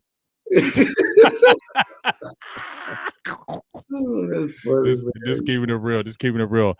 Hey, big dog, I ain't gonna keep you forever, man, because you know what I'm saying. I just got off work. I'm low key running on fumes. You know what I'm saying. I'm just keep it all the way real, dog. But I want to ask you a couple more things, man. I want to know your real opinion. Do you think Dallas is close, or are they really far away from that ultimate prize? I don't think we're that close, and I don't know. Maybe I'm. No, you ain't wrong. Optimistic with COVID year and all the other kind of stuff. Maybe I'm trying to. You ain't wrong. But I don't think we're as close as we would like to think that we are, and I'm saying that really because of the way our defense is playing. I mean, you still can sign Dak and we'll be better, but I think we're too weak, man, on D right now. If you run into a Kansas City, at the wrong time, oh man, even Tampa Bay now or something of that nature. We're not built to cover these dudes, and stop the run or tackle a quarterback. I think we're too far away. I'm not going to be the one saying we're going to win Super Bowl next year, even after whoever we draft. I can't go there. Right. Yeah. I think, we need to pace ourselves for 2 years, 3 years, something, make some moves. Now, if we go in and go into free agency and he splashes it all up, figure out how to get Dak signed first, please get Dak signed, right? Why you rolling your eyes like that? You don't think it's you know happen? why I'm rolling my eyes? Because I don't believe it. I don't believe them no more. I'm tired of the games, George. I'm tired of it. I'm tired of us hearing all this and all that. Stop playing the games because March 9th is the tag. We already know you're going to tag them. You know what I'm saying? We already know this is going to happen. I would love to believe it because the only reason why I feel like they will sign him, G, is because it would be an epic. I don't know what the word is because y'all promised this so long. And if you let them walk, I think it would be Cowboys fans would be so mad. So that's why I think that's why they're going to stay to it. But I'm sorry. If they had an offer or, some first round picks for Dak Prescott, I definitely think they would do it. I really do. That's my feeling. I feel like they don't think he's great. I think they think he's very good, but I don't think they think he's great. Man, that's hard to believe, man. He's been. I mean, maybe, but I'm looking at the proof is in the pudding. You signed Ezekiel Elliott, and I don't even want to jump on that, but it was 2019. Ezekiel Elliott held out. If you had an Aaron Rodgers on your roster, George, and Ezekiel Elliott said, I'm going to hold out, would you be like, well, hold your ass out then. I got Aaron Rodgers, and I got another running back. What would you do? No, I know what you're saying. Exactly. And what happened in 2019? You know what they said? No, we got to get Ezekiel Elliott in here because he's the straw that stirs the drink. Now, if you're the franchise quarterback and you hear your organization say your running back is the one that makes this offense go, what are you thinking? Yeah, I hear you, but Dak's in a position of strength right now. He is, and he needs to stay true to his guns. He's gonna get $37 million regardless. He should get 40. Yeah, but they're gonna have to sign him, to 4 years or 5 years or whatever. I guess he wants 3 now. I don't know what the real talk is there, but they ain't gonna sign him no 3-year deal. That's for sure. No, we know that. That's why I worried about the 4-year because they're staying stern on that 4-year, and Dallas doesn't do that. That's a little bit of my worry as well. Like, who's gonna budge? And Dak don't have to because he can get his 30. He doesn't have to. And then next year he's gonna be, and then he's gonna be up above 40. Or 50. Now, be honest, G. If he signs the tag and plays on the tag this year, do you really think he's coming back to Dallas? I don't. I wouldn't. I wouldn't either because you're telling me you don't want me. 2 tags in a year, you're telling me you don't want me. But what I am going to do is I'm going to eat this money, 31 one year, 37 the next year. I'm going to go ahead and get my money. Then I'm going to go to organizations that are going to give me because somebody else will give him that 4-year deal. Yes. And he'll break the bank the next time. Because the money's gonna be so big. I mean, he'll be over 40 2 years from now. And if he goes out and balls out again, which I don't think he's not, because where have we seen Dak regress? He's continued. We saw the 2017, but I don't even think that was a total regression year. He had a lot of other things going on besides him that affected him. But if we look at him, it hasn't been like this, G. It hasn't been like it's been this. So why wouldn't you want to pay your quarterback when every year he continues to improve and get better? You drafted him in the 4th round. You had no expectations for him. And so you drafted him in the 4th round with no expectation. You started damn Kellen Moore over him. You were going to start Kellen Moore over him when Roma got hurt. So obviously you had no expectations if you thought Kellen Moore was going to be better than Dak Prescott. Okay, so that tells me something right there. You didn't have any expectations for him. So he's met and exceeded every expectation that you probably thought you had for him. And yet we're still here talking about, well, we got to make sure we spread it around for everybody. You got to tell Dak, you got to become a bad boy, man. Jerry ain't paying good guys. It's just the way it is. Exactly. But isn't he being a bad boy, though, staying firm with Todd France and not budging from this deal? Oh, yeah. Okay. You get what I'm saying? Because to me, that's where – because I was saying that myself, GT. I was saying, man, Dak, you got to be strong. But then I backed up and said, Well, let me see. You fired your agent. You went and got Todd France, who's notorious of getting that money, and you said 4-year deal. It didn't happen. You said, okay, I'll sign the tag, and y'all still saying 4-year deal. So that to me is saying Dak is saying, I don't care. And even Todd France came out and said, the cap ain't our problem. That's theirs. It's about respect. Mm-hmm. And I feel them. It ain't our problem about the cap. Real talk, right, G? Real talk. Yeah, man, you're right, but I don't know if they're gonna get it done. It's already in the March now. See, you feeling me? And what we gonna do when April comes around and he ain't signed and there's a quarterback right there? Yeah. Mm-hmm. Now, what would you do, G, if you haven't signed Dak by the draft? Would you draft a quarterback at 10? No, I can't do it at 10. Okay. There ain't gonna be one anyway, right there in the top. Yeah, there is. Yeah, there is. Yeah, there is. Yeah, there is. Mac Jones. There's gonna be. Hell no. Hell to the no. Yeah, Mac Jones. Exactly. Who? Don't you ever say that again at no 10. But that kid Trey Lance from North Dakota, he has a lot of potential. They're talking about him. I don't think a Justin Fields would drop. But let's say Justin Fields dropped. Would you take him at 10? Man, Justin Fields to be on the phone talking about he want to trade, don't even want to come here. But I'm saying, would you take Justin Fields if he dropped? Or like the kid Zach Wilson? If any one of them two dropped at 10 and Dak was not signed, GT, would you take one of them? Ooh, you see, you trying to start some mess. You messy. I am starting. I'm messy as hell. I'm messy as hell. I'm messy. Because I'm making you think. Well, because then you're gonna have situations where you're gonna have some locker room shit. Because either you're gonna send a message to Dak that, hey, we're not gonna get this done, but they're gonna put this tag on him. So they like, I don't know, man. It's gonna be. We need to do a soap opera on draft day because I feel. Hey, you need to get on our. Hey, what you need to do, George, if you available. I know you super busy. Everybody, man, dog, everybody messes with you, big dog. Like for real. Like you is the man. Okay. I just want to let you know that. Everybody loves some George Teague, dog. You is the man. I be watching that Twitter. I'm like, God damn, George do like 20 podcasts. Everybody mess with G. Yeah, I appreciate it, man. But for real, when we do our draft, bro, you need to get on here with us just for a little bit. You don't have to be on there long, like all day, but we're gonna be like doing draft. You need to get on here with us, man, for real. Yes, sir. Yes, sir. Well, you gonna do that with us? Yeah, man. If I ain't got something, I told you I got it because I'll probably do my draft day, not the day. Yeah. Somewhere right. sometime before.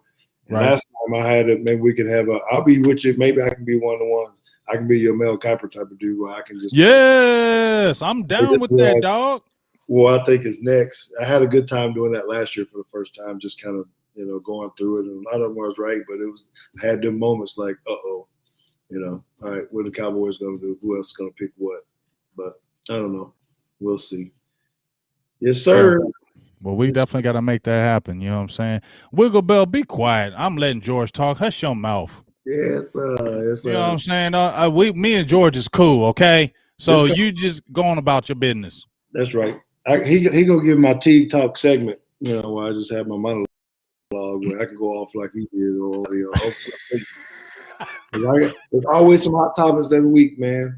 Something going on around here. Whether it's just talk about Russell Wilson coming to the Cowboys. Come on, man, stop. Anyway, it's been good, man. Hey, man. My guys, you ain't talking about Najee. I don't know where he's gonna get drafted at. We got Tony Pollard. Why would we take another running back? We ain't gonna take him. I'm just saying. Yeah, ain't gonna take him. Okay, well, let me see who else. You got Najee, Mac Jones. Where do you think Mac Jones gonna get drafted? I got him.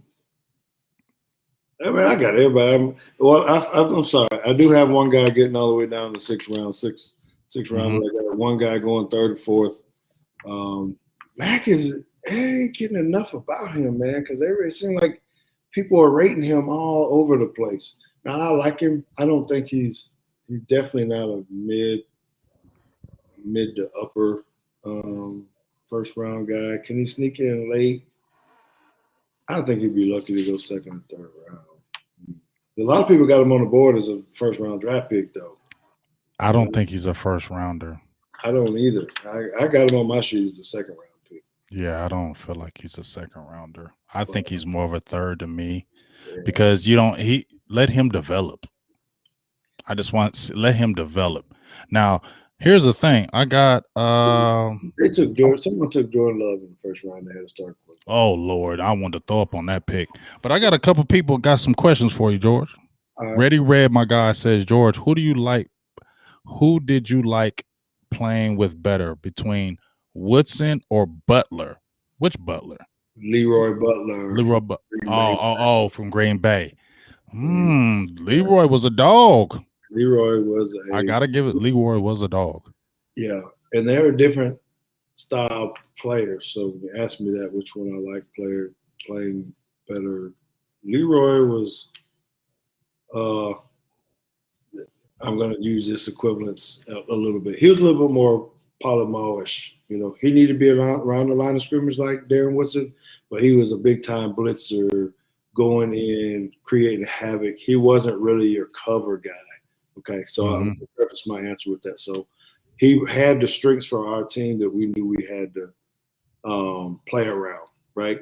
Darren Woodson, up around the line of scrimmage, but what he could do was cover tight ends really good, and he could cover slot receivers as well if he needed to.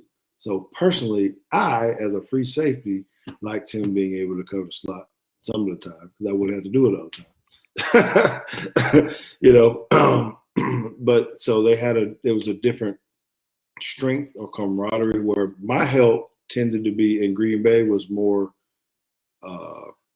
corners.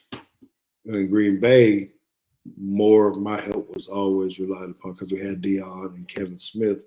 My help was more on the inside, slot guys. Easier. It made my game better, if I could say that. Selfishly, not because I think one was better than the other. I think they're both Hall of Fame guys. But Darren made your job easier because he could do a little more than Butler. What you're saying? Yes, that is what I'm saying. Absolutely. Now I want to get one last question. This is my own because I had Barry Church and Matt Johnson on, and you are a free safety. We're lacking that right now. We really are. I want to tell from what you did. Why is that free safety? Because we've been hearing that Dan Quinn really, the new defensive coordinator, really puts emphasis on those safeties, and you got to have that free safety. Why is that free safety so important to a defense, in your opinion? Because you played it and you played at a high level. Yes, and I'm gonna try to do you a favor maybe one time because one of the guys you need to come on here. You need to have Clancy Pendergrass come on before he actually gets a new job or whatever. You're the plug. Bring him. Tell him, hey, holla at my boy. Get on his show.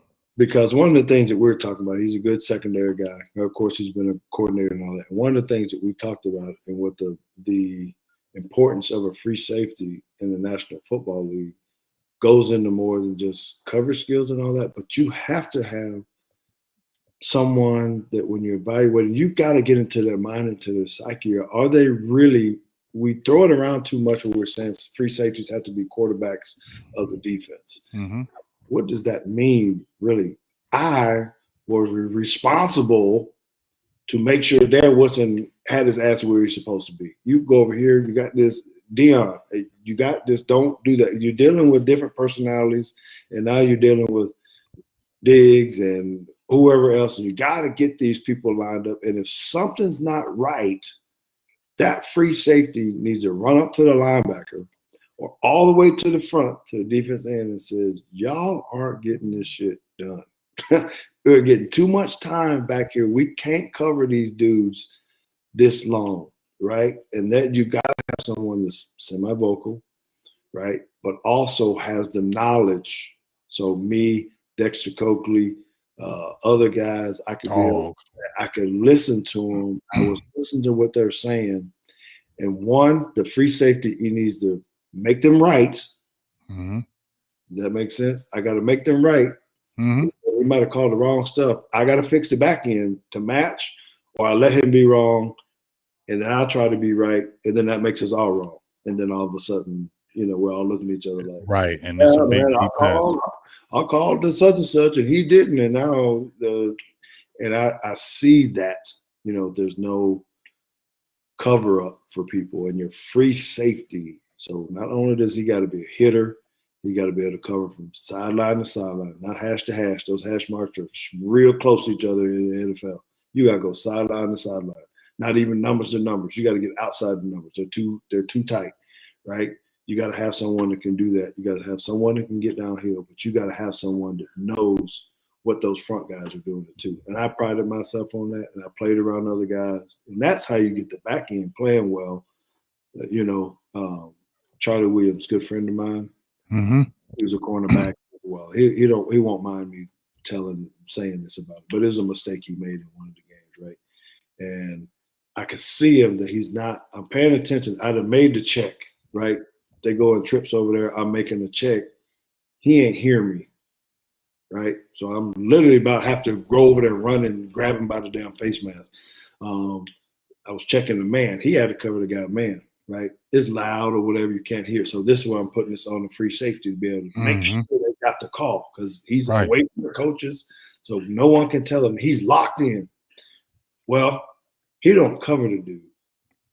Got Washington Redskins. I'll never forget the game. Guy runs right past him. I don't know what the route was, but he just threw his hand up like this, like, I'm open. I'm in the middle of the field. Uh-huh. I'm on national television, and I'm like, oh, shit. Right? I don't know if I'm supposed to pull a hamstring, fall out, or what I'm supposed to do. Right? So I'm running over there, right? Guy catches the ball or whatever. 40-yard bomb, 50-yard bomb. Of course, it looked like it's my fault because I'm the only one in the screen, right? Whatever. But now I got to go have this conversation. With Charlie, hey, man, you got to give me a look, man. I'm trying to tap. I'm trying to do something, Like, hey, man, you got me on ESPN, boss. That's some bullshit. I can't be doing that. And so when we're talking about that, you got to have that leader.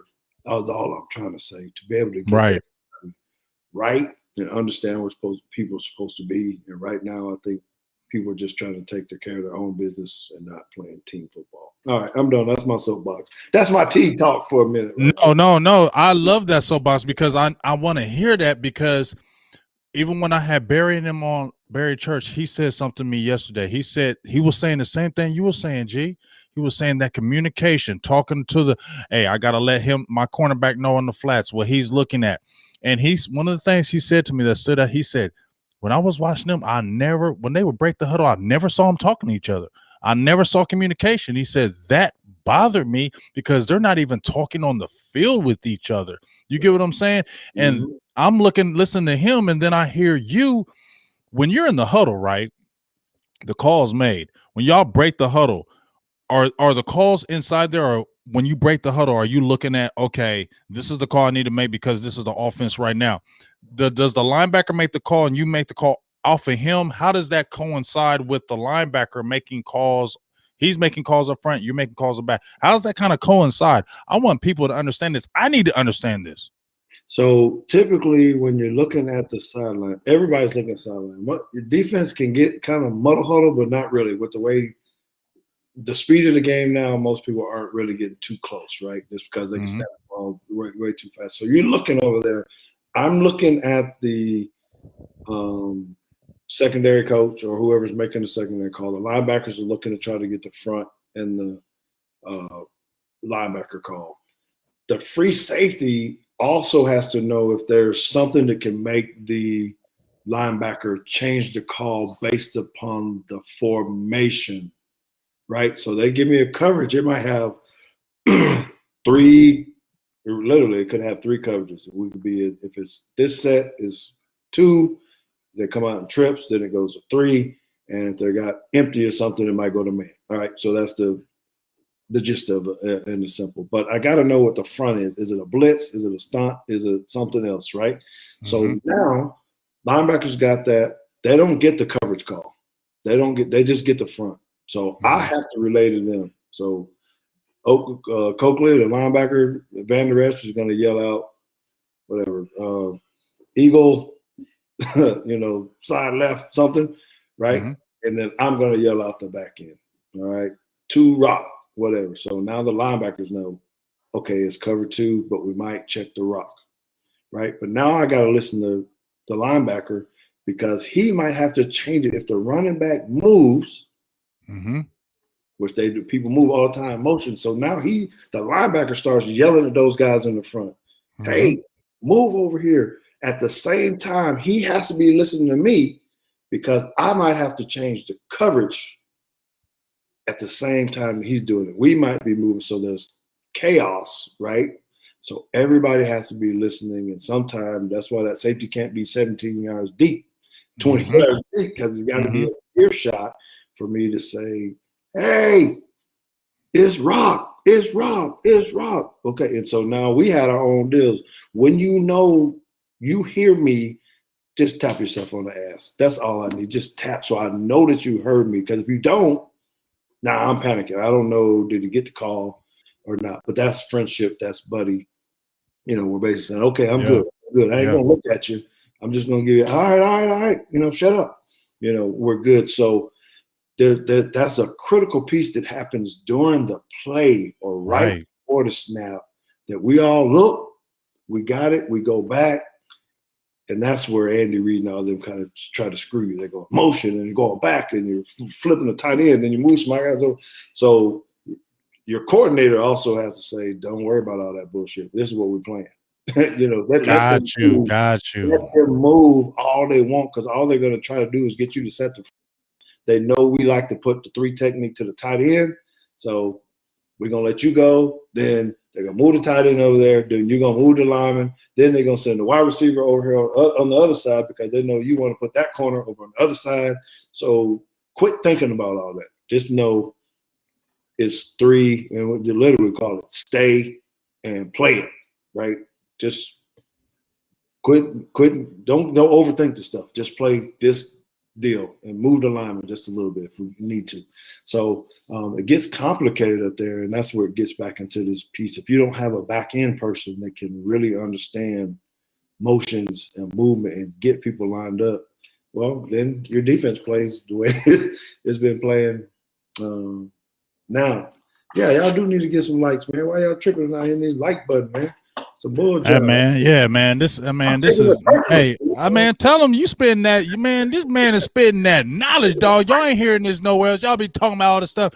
You spitting to me. I'm gonna go replay this. So because this is what I need to hear. This is what we need to hear because this is why when we look at the players, when we look at the team, you need to hear this because this is when you see, well, why is this happening? Because of these type things. I feel like that's the biggest problem. No communication. When I heard Barry say, I don't see them communicating. And then when I hear you saying all this detailed stuff, and I don't see none of that back there on that back end, I'm like, well, that's why so many times they're getting exposed. So many times that there's breakdowns in coverage. So many times people are looking at each other like, what's going on? Because of the things that you're saying. That's why I love having you on here because it's to educate the uneducated because I was uneducated and I still need to learn more.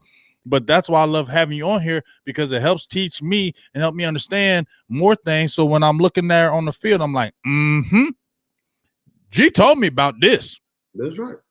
He was on the show. He told me about this, and I see it and I understand it. And that's why I love having you on because it explains what's really going on in that slope in there because it is a lot more things. And when I had Barry on here, he was talking about Rob Ryan. He said that scheme was complicated and everything you just said when you was talking about a coordinator said, hey, don't worry about that motion. Don't be following all that. They're just trying to trick you. And he was telling me that when they were playing for Rob Ryan, it was complicated. And maybe that's why Mike Nolan, we were seeing these issues because he was saying that every time, like he said, they play Peyton Manning would make a check. He said Rob Ryan would make the check. Peyton Manning will make another check, then Rob Ryan will make another check. And he said it got to the point where you're not playing fast because you're thinking so much on the field about what you're doing, and you're not playing fast. And that's why they like having a coordinator now where it's more of a simplified defense and you can play fast. Would you agree that you like it a little more simple where it's more reactionary? Or do you like a guy that could come in and say, it might be a little complicated, but we're going to be attacking all the time at this offense? Where do you feel more comfortable, G? I think it's and you just let me in there. I want to tell you the difference between someone like what we had and with the Mike Zimmer, for instance, and why we had such really good defenses. Yeah, that's the honest to God truth with him. Now, I will say I think he had it lucky with me just because I had a good football brain, of that nature. But Zim would come to me before he did the install, right? And he talked to me about what we're doing because he knew this shit was complicated, right? And I was his quarterback on defense. And so if I could grasp it, he would say, okay, we're going to go with it. But then the day that he knew where I said, when I started getting confused and busted it and was making mistakes, he would actually say, we're not running that. If you can't grasp this and you're our quarterback, we're not going to do that because they're going to hang one on us for 60 yards. And that takes exposed.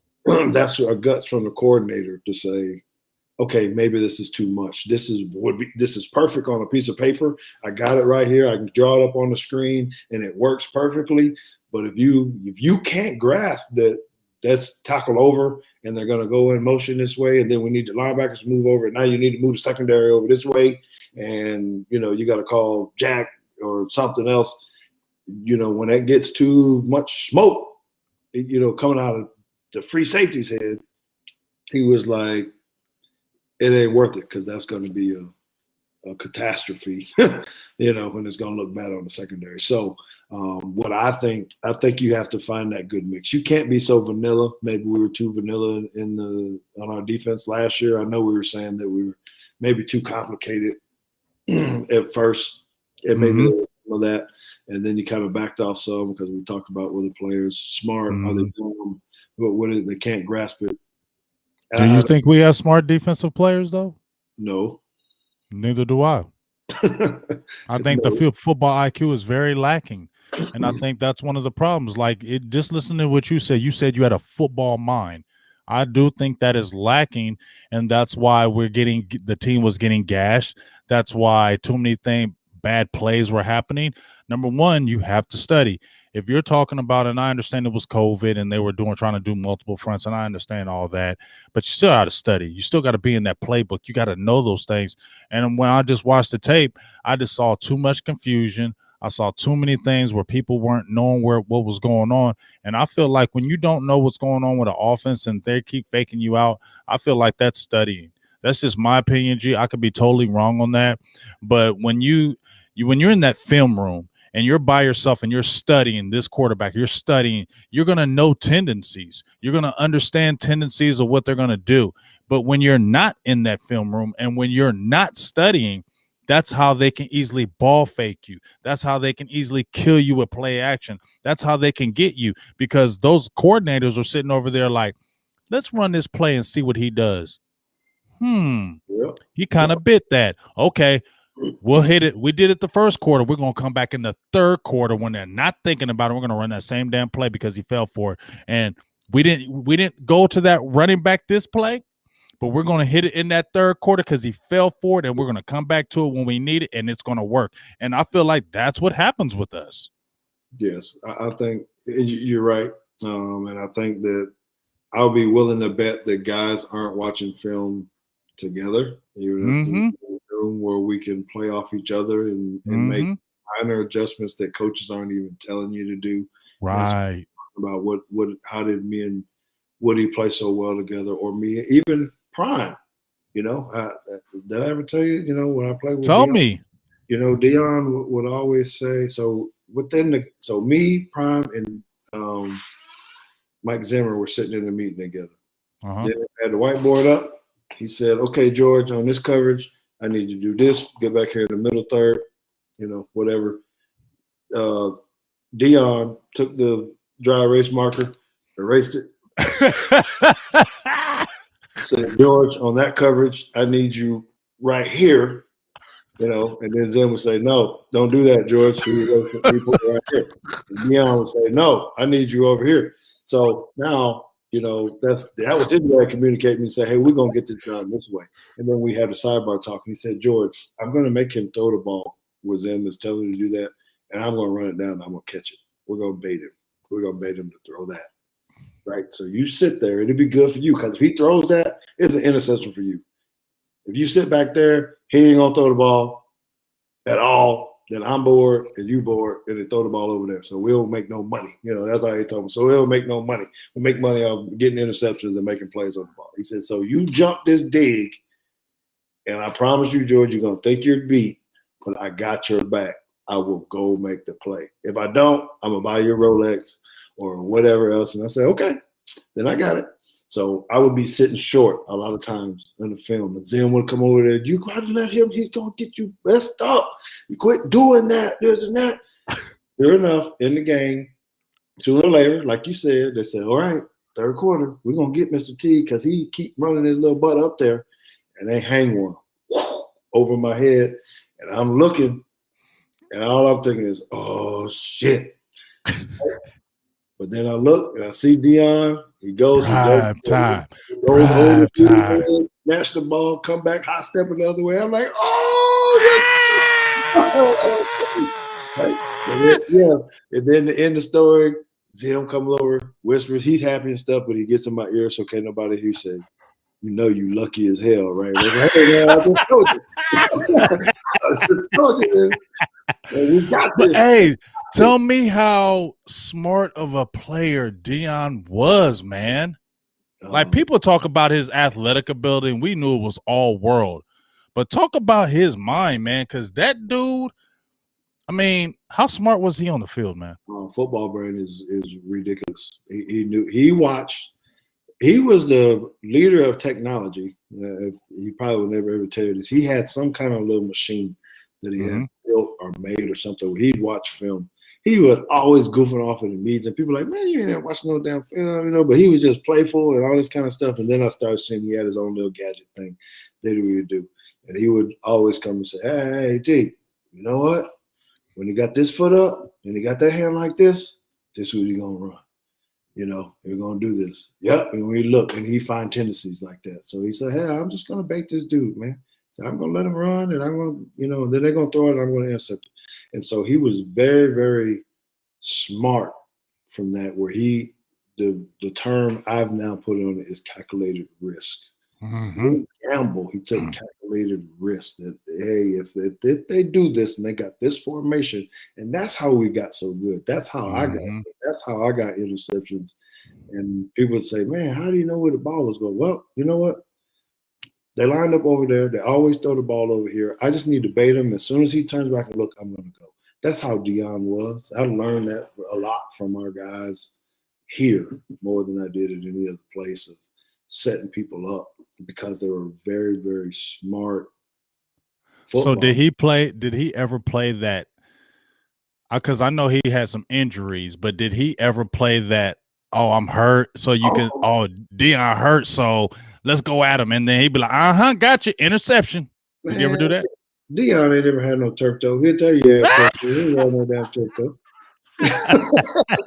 No turf toe. He tripping, man. He want to practice. You know, he want to do that. He take his seven reps of practice or whatever. It's an $8. I got it. I'm done. He put his helmet down. That was it. You know. Oh, that is funny. Do his deal. So see, that's why I love it, man. Because see, I need to hear all this, man. Because when I was watching on TV when I was younger, I was like, "Oh man, Dion, that turf toe." See, I was mad yelling at the TV, man. That's why I love having you guys on, man. Because I love these stories. I'm gonna keep it real. I could listen to y'all stories all day. I've been listening to I listen to this thing called Art of Dialogue. And it was a documentary on Tupac, but they had all the closest people that were to Tupac. So you know how you hear stories and you're like, I don't believe that.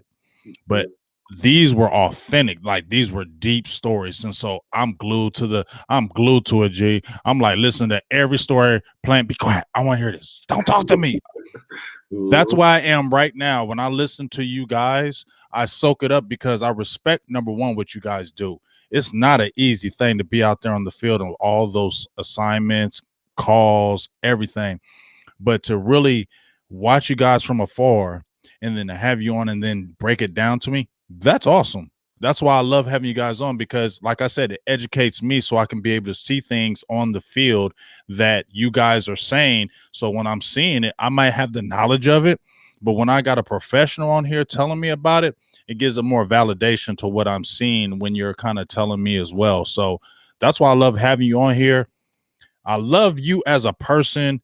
I just want to give you your flowers, man, because a lot of athletes, in my opinion, kind of have their heads in the cloud. And I was telling Barry and Matt this yesterday. But every time I've always hit you up, you've always hit me like, let's do it, G. Well, give me a rundown. Let's make it happen. That's big to me because, a lot of athletes have their heads in the cloud, don't want to deal with you. And I really appreciate you always taking the time, coming on the platform, interactive with the fans. And not just that, you don't be like, we're going to do this 20 minutes, I'm off. You be like, we can go. So I just want to tell you, man, I got mad respect and much love for the things that you do for the YouTube community, because you don't have to do this, G. You don't have to do this. And the fact you come down here and you explain things to us and break it down to us. When I watched you when I was young and was like, damn, George Teague, and now I'm kicking it with you. Not that I'm stargaze, but it's just respect. So I just want to tell you before we get off here, I got much respect for you. What you did for Dallas, what you did for the NFL, what you did for Alabama, and what you do in life, period. I got mad love for you, dog, and I just want to give you your flowers and your respect. Well, I do appreciate that, man. I appreciate all y'all. Thank y'all for everything. And the only thing I got to put on record for you and make sure you post this up and probably even move. Hell yeah, we posting this up. Slice this part out and put this in the front of the show. When I come up there to Ohio, whatever part you in, I'm going to expect whatever y'all eat in Ohio. Some oh man, I'm gonna hook you up, but when I'm because I'm gonna be back home in a couple months. Let me tell you something, G. When I come down there and you've been posting all that damn food on your Twitter, you've been posting hella food on your Twitter. When I come down there and hit you up, you better hook me up, big dog. Hey man, you know my grill is on fire, boy. I know it is. I'm tired of you posting that damn food all the time and I can't eat it. Hey man, yes sir, yes sir. Hey, I appreciate you, but dog, holla at Mario. Matter of fact, tell Mario you and Mario do a show. Tell Mario to get on here. All right. Okay, yes, and then get me Clancy too, because and you come on here with Clancy too. Let's all talk. I can't get enough of y'all. Yes sir. I'm addicted. Yes, I know, man. I see you got your foodies in here. All right, KMT. I see you appreciate that. Hey, he knows. Hey, but we appreciate you, dog.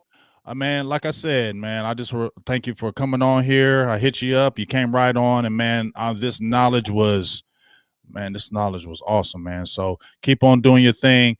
I know you got a lot of things going on, so please tell everybody in here, because we got almost 100 in the chat. Let everybody know Teague's Take, where they can find you if they want to listen to your podcast, all that good stuff. Break down all that good stuff for these people. Yes, sir, man. I appreciate it, and I like you. You're right, Rue. He said, "Give me everybody." Yes, sir. Everybody. So, but yeah, if y'all on social media, y'all need to hit me up at Teague Football on Twitter or Instagram. I do post some good videos. I talk a lot of high school football, Cowboy football, Alabama football, of course. But weekly on Tuesday nights, I do a podcast called Teague's Take. And it's fire. Yeah, you can do that. I got a guest on there every week. This week I got Kenny Stills Sr. That's Kenny Stills Jr., the wide receiver for the Bills. He's going to be on.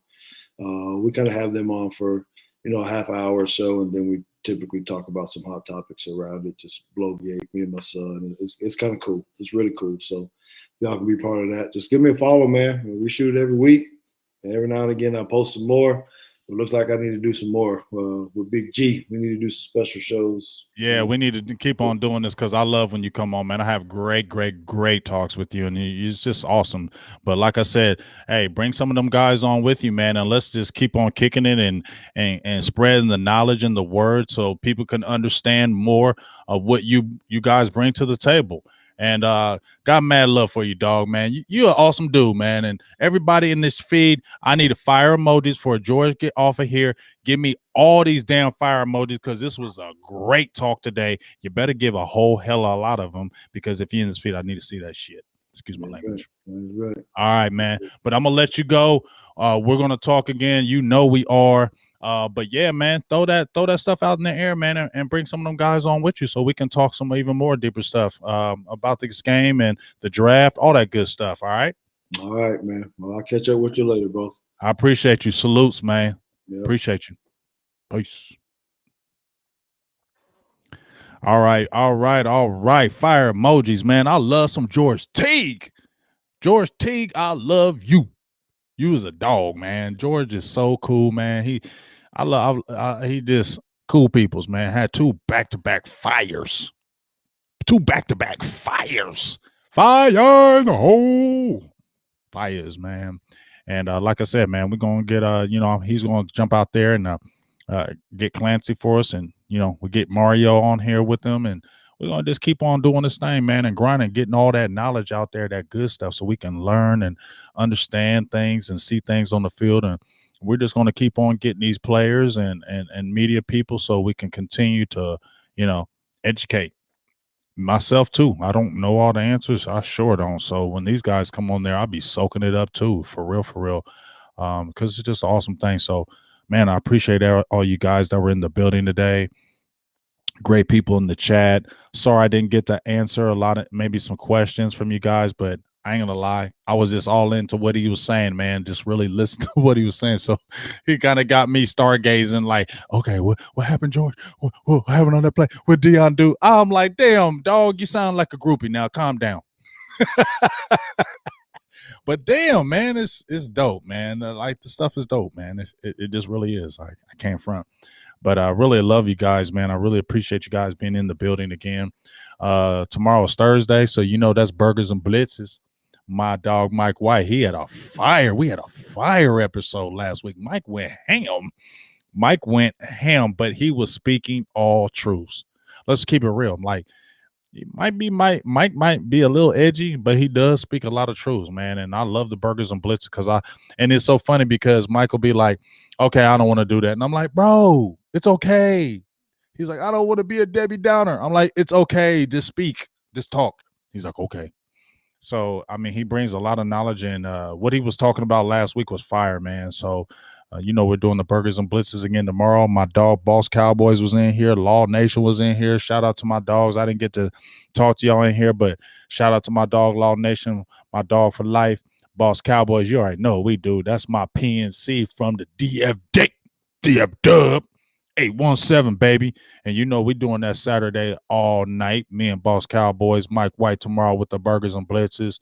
And then I finished my JC Horn. I've seen some people talking in there about JC Horn. I finished my JC Horn video earlier today. Going to drop the music behind it and do the little talk over it.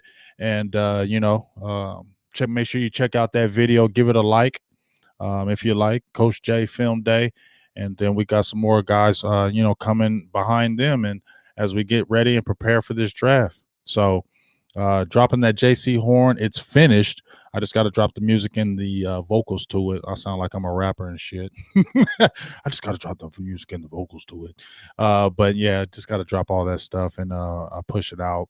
And then, kind of go from there. But I really appreciate you guys, man. I love you for life. I love all y'all. Young Wilson, Jim Laws, Rue Glock, KMT, Stevie Lumpton, Kevin Richards. Who else? Talk this call on Tyron. 43 Flex, my dog, the Ninja. Mark V. Who else is in this piece? You know what I'm saying? Who else is in this piece, baby? Who? Queen, KP, QP, Dub 311. And then also Miss Charles, Sadiqa Charles. I seen her in there. She said, I ain't gonna be talking because y'all ain't gonna block me today. I love her when she said that. She said, hey, now y'all ain't, that moderator ain't gonna block me today. She said, I'm gonna just do the donation. I'm gonna watch. I love you. That was dope when you did that. Salute. Steven Johnson, what's up with you, baby? Appreciate all you guys out there, man. Just trying to bring that good flavor to you, man. All day, all night. You know how we do, man. You know what I'm saying? Worked all hard in the grind, was tired of shit. Yeah. Miss Sadi Charles. Mm-hmm. But you know what? I grind for y'all. When I tell you I grind for y'all, and don't I boo thing? I grind for y'all. I work all day, and I'm not asking for pats on the back or anything. I'm just telling you I grind for y'all. You know what I'm saying? I come off, I'll be work 10 hours, be tired as hell. Ask boo thing. I'll be like, I'm tired. I don't want to just go to bed. I'm like, hell nope. I got as soon as I come home, got to make this shit pop. So I just want to tell you, I really grind for y'all. I ride for y'all like pop. I grind for y'all, roll for y'all. You know what I'm saying? This is Goon Squad, baby. This is Goon Squad all day. This is what we do. We Goon Squad. And like I said, I got my guy who's my designer. He did a couple of my Silver and Blue Nation for it. So we're going to get that Goon Squad popping. You feel me? And continue to do some things later on the year, you know, keep on making things grow. So Rome wasn't building a day. So we're going to make these things pop, but I just appreciate the support, the subscriptions, the members, my mods, all that, man. I just want to tell you I love y'all again, and I really appreciate y'all for everything you do. What up, Vato? Nice, Rue. Nice. Her first jiu-jitsu? Oh boy, she gonna be beating up some people. I feel sorry for her boyfriend. Yeah, no, I'm just saying she gonna be like, what'd you just say to me? Yak it. Yak it. What'd you just say to me? Blah. As a Darius Davis, he says, go check out Rodarius Williams highlights. I sure will, buddy. I sure will. Hey, Young, remember, hey, good night to you. But remember, summertime, we will be there. Guaranteed. We will be in Hawaii because they're already starting to lift. So we by summertime, we should be good, boo thing. So Young, once again, we will be in Hawaii this summer. That's a guaranteed trip. That is a guaranteed trip. If we don't take no other trip this year, Hawaii will be one. And then we'll go from there. So that's going to be dope when we do that. When we go over to Hawaii and we do the show with Young, y'all motherfuckers going to be like, what the, this boy, he international. Big game international. I'm just saying. But anyway, hey, man. Summertime. You know the song. Summer. Go play the Will Smith song. You know the damn song. It gonna rock for the life. That song will always rock. Summer. That song is always gonna rock. I don't care. I don't care if it's Will Smith. That song gonna rock for life. For real.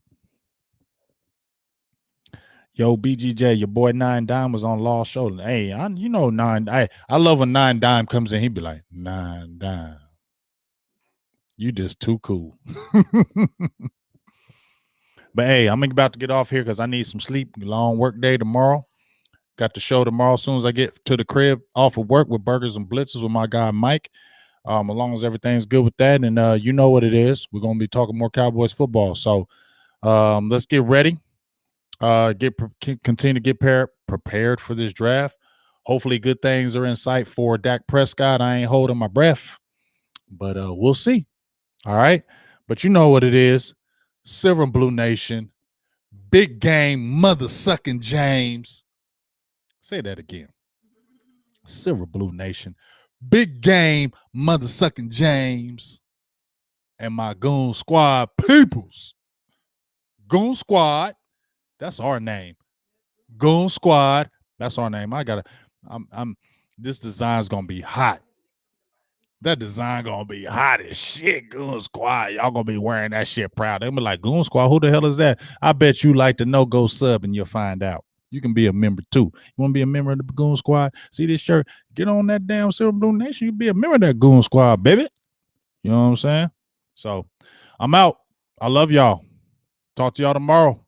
Silver Blue Nation. Big game mother sucking James. I'm out.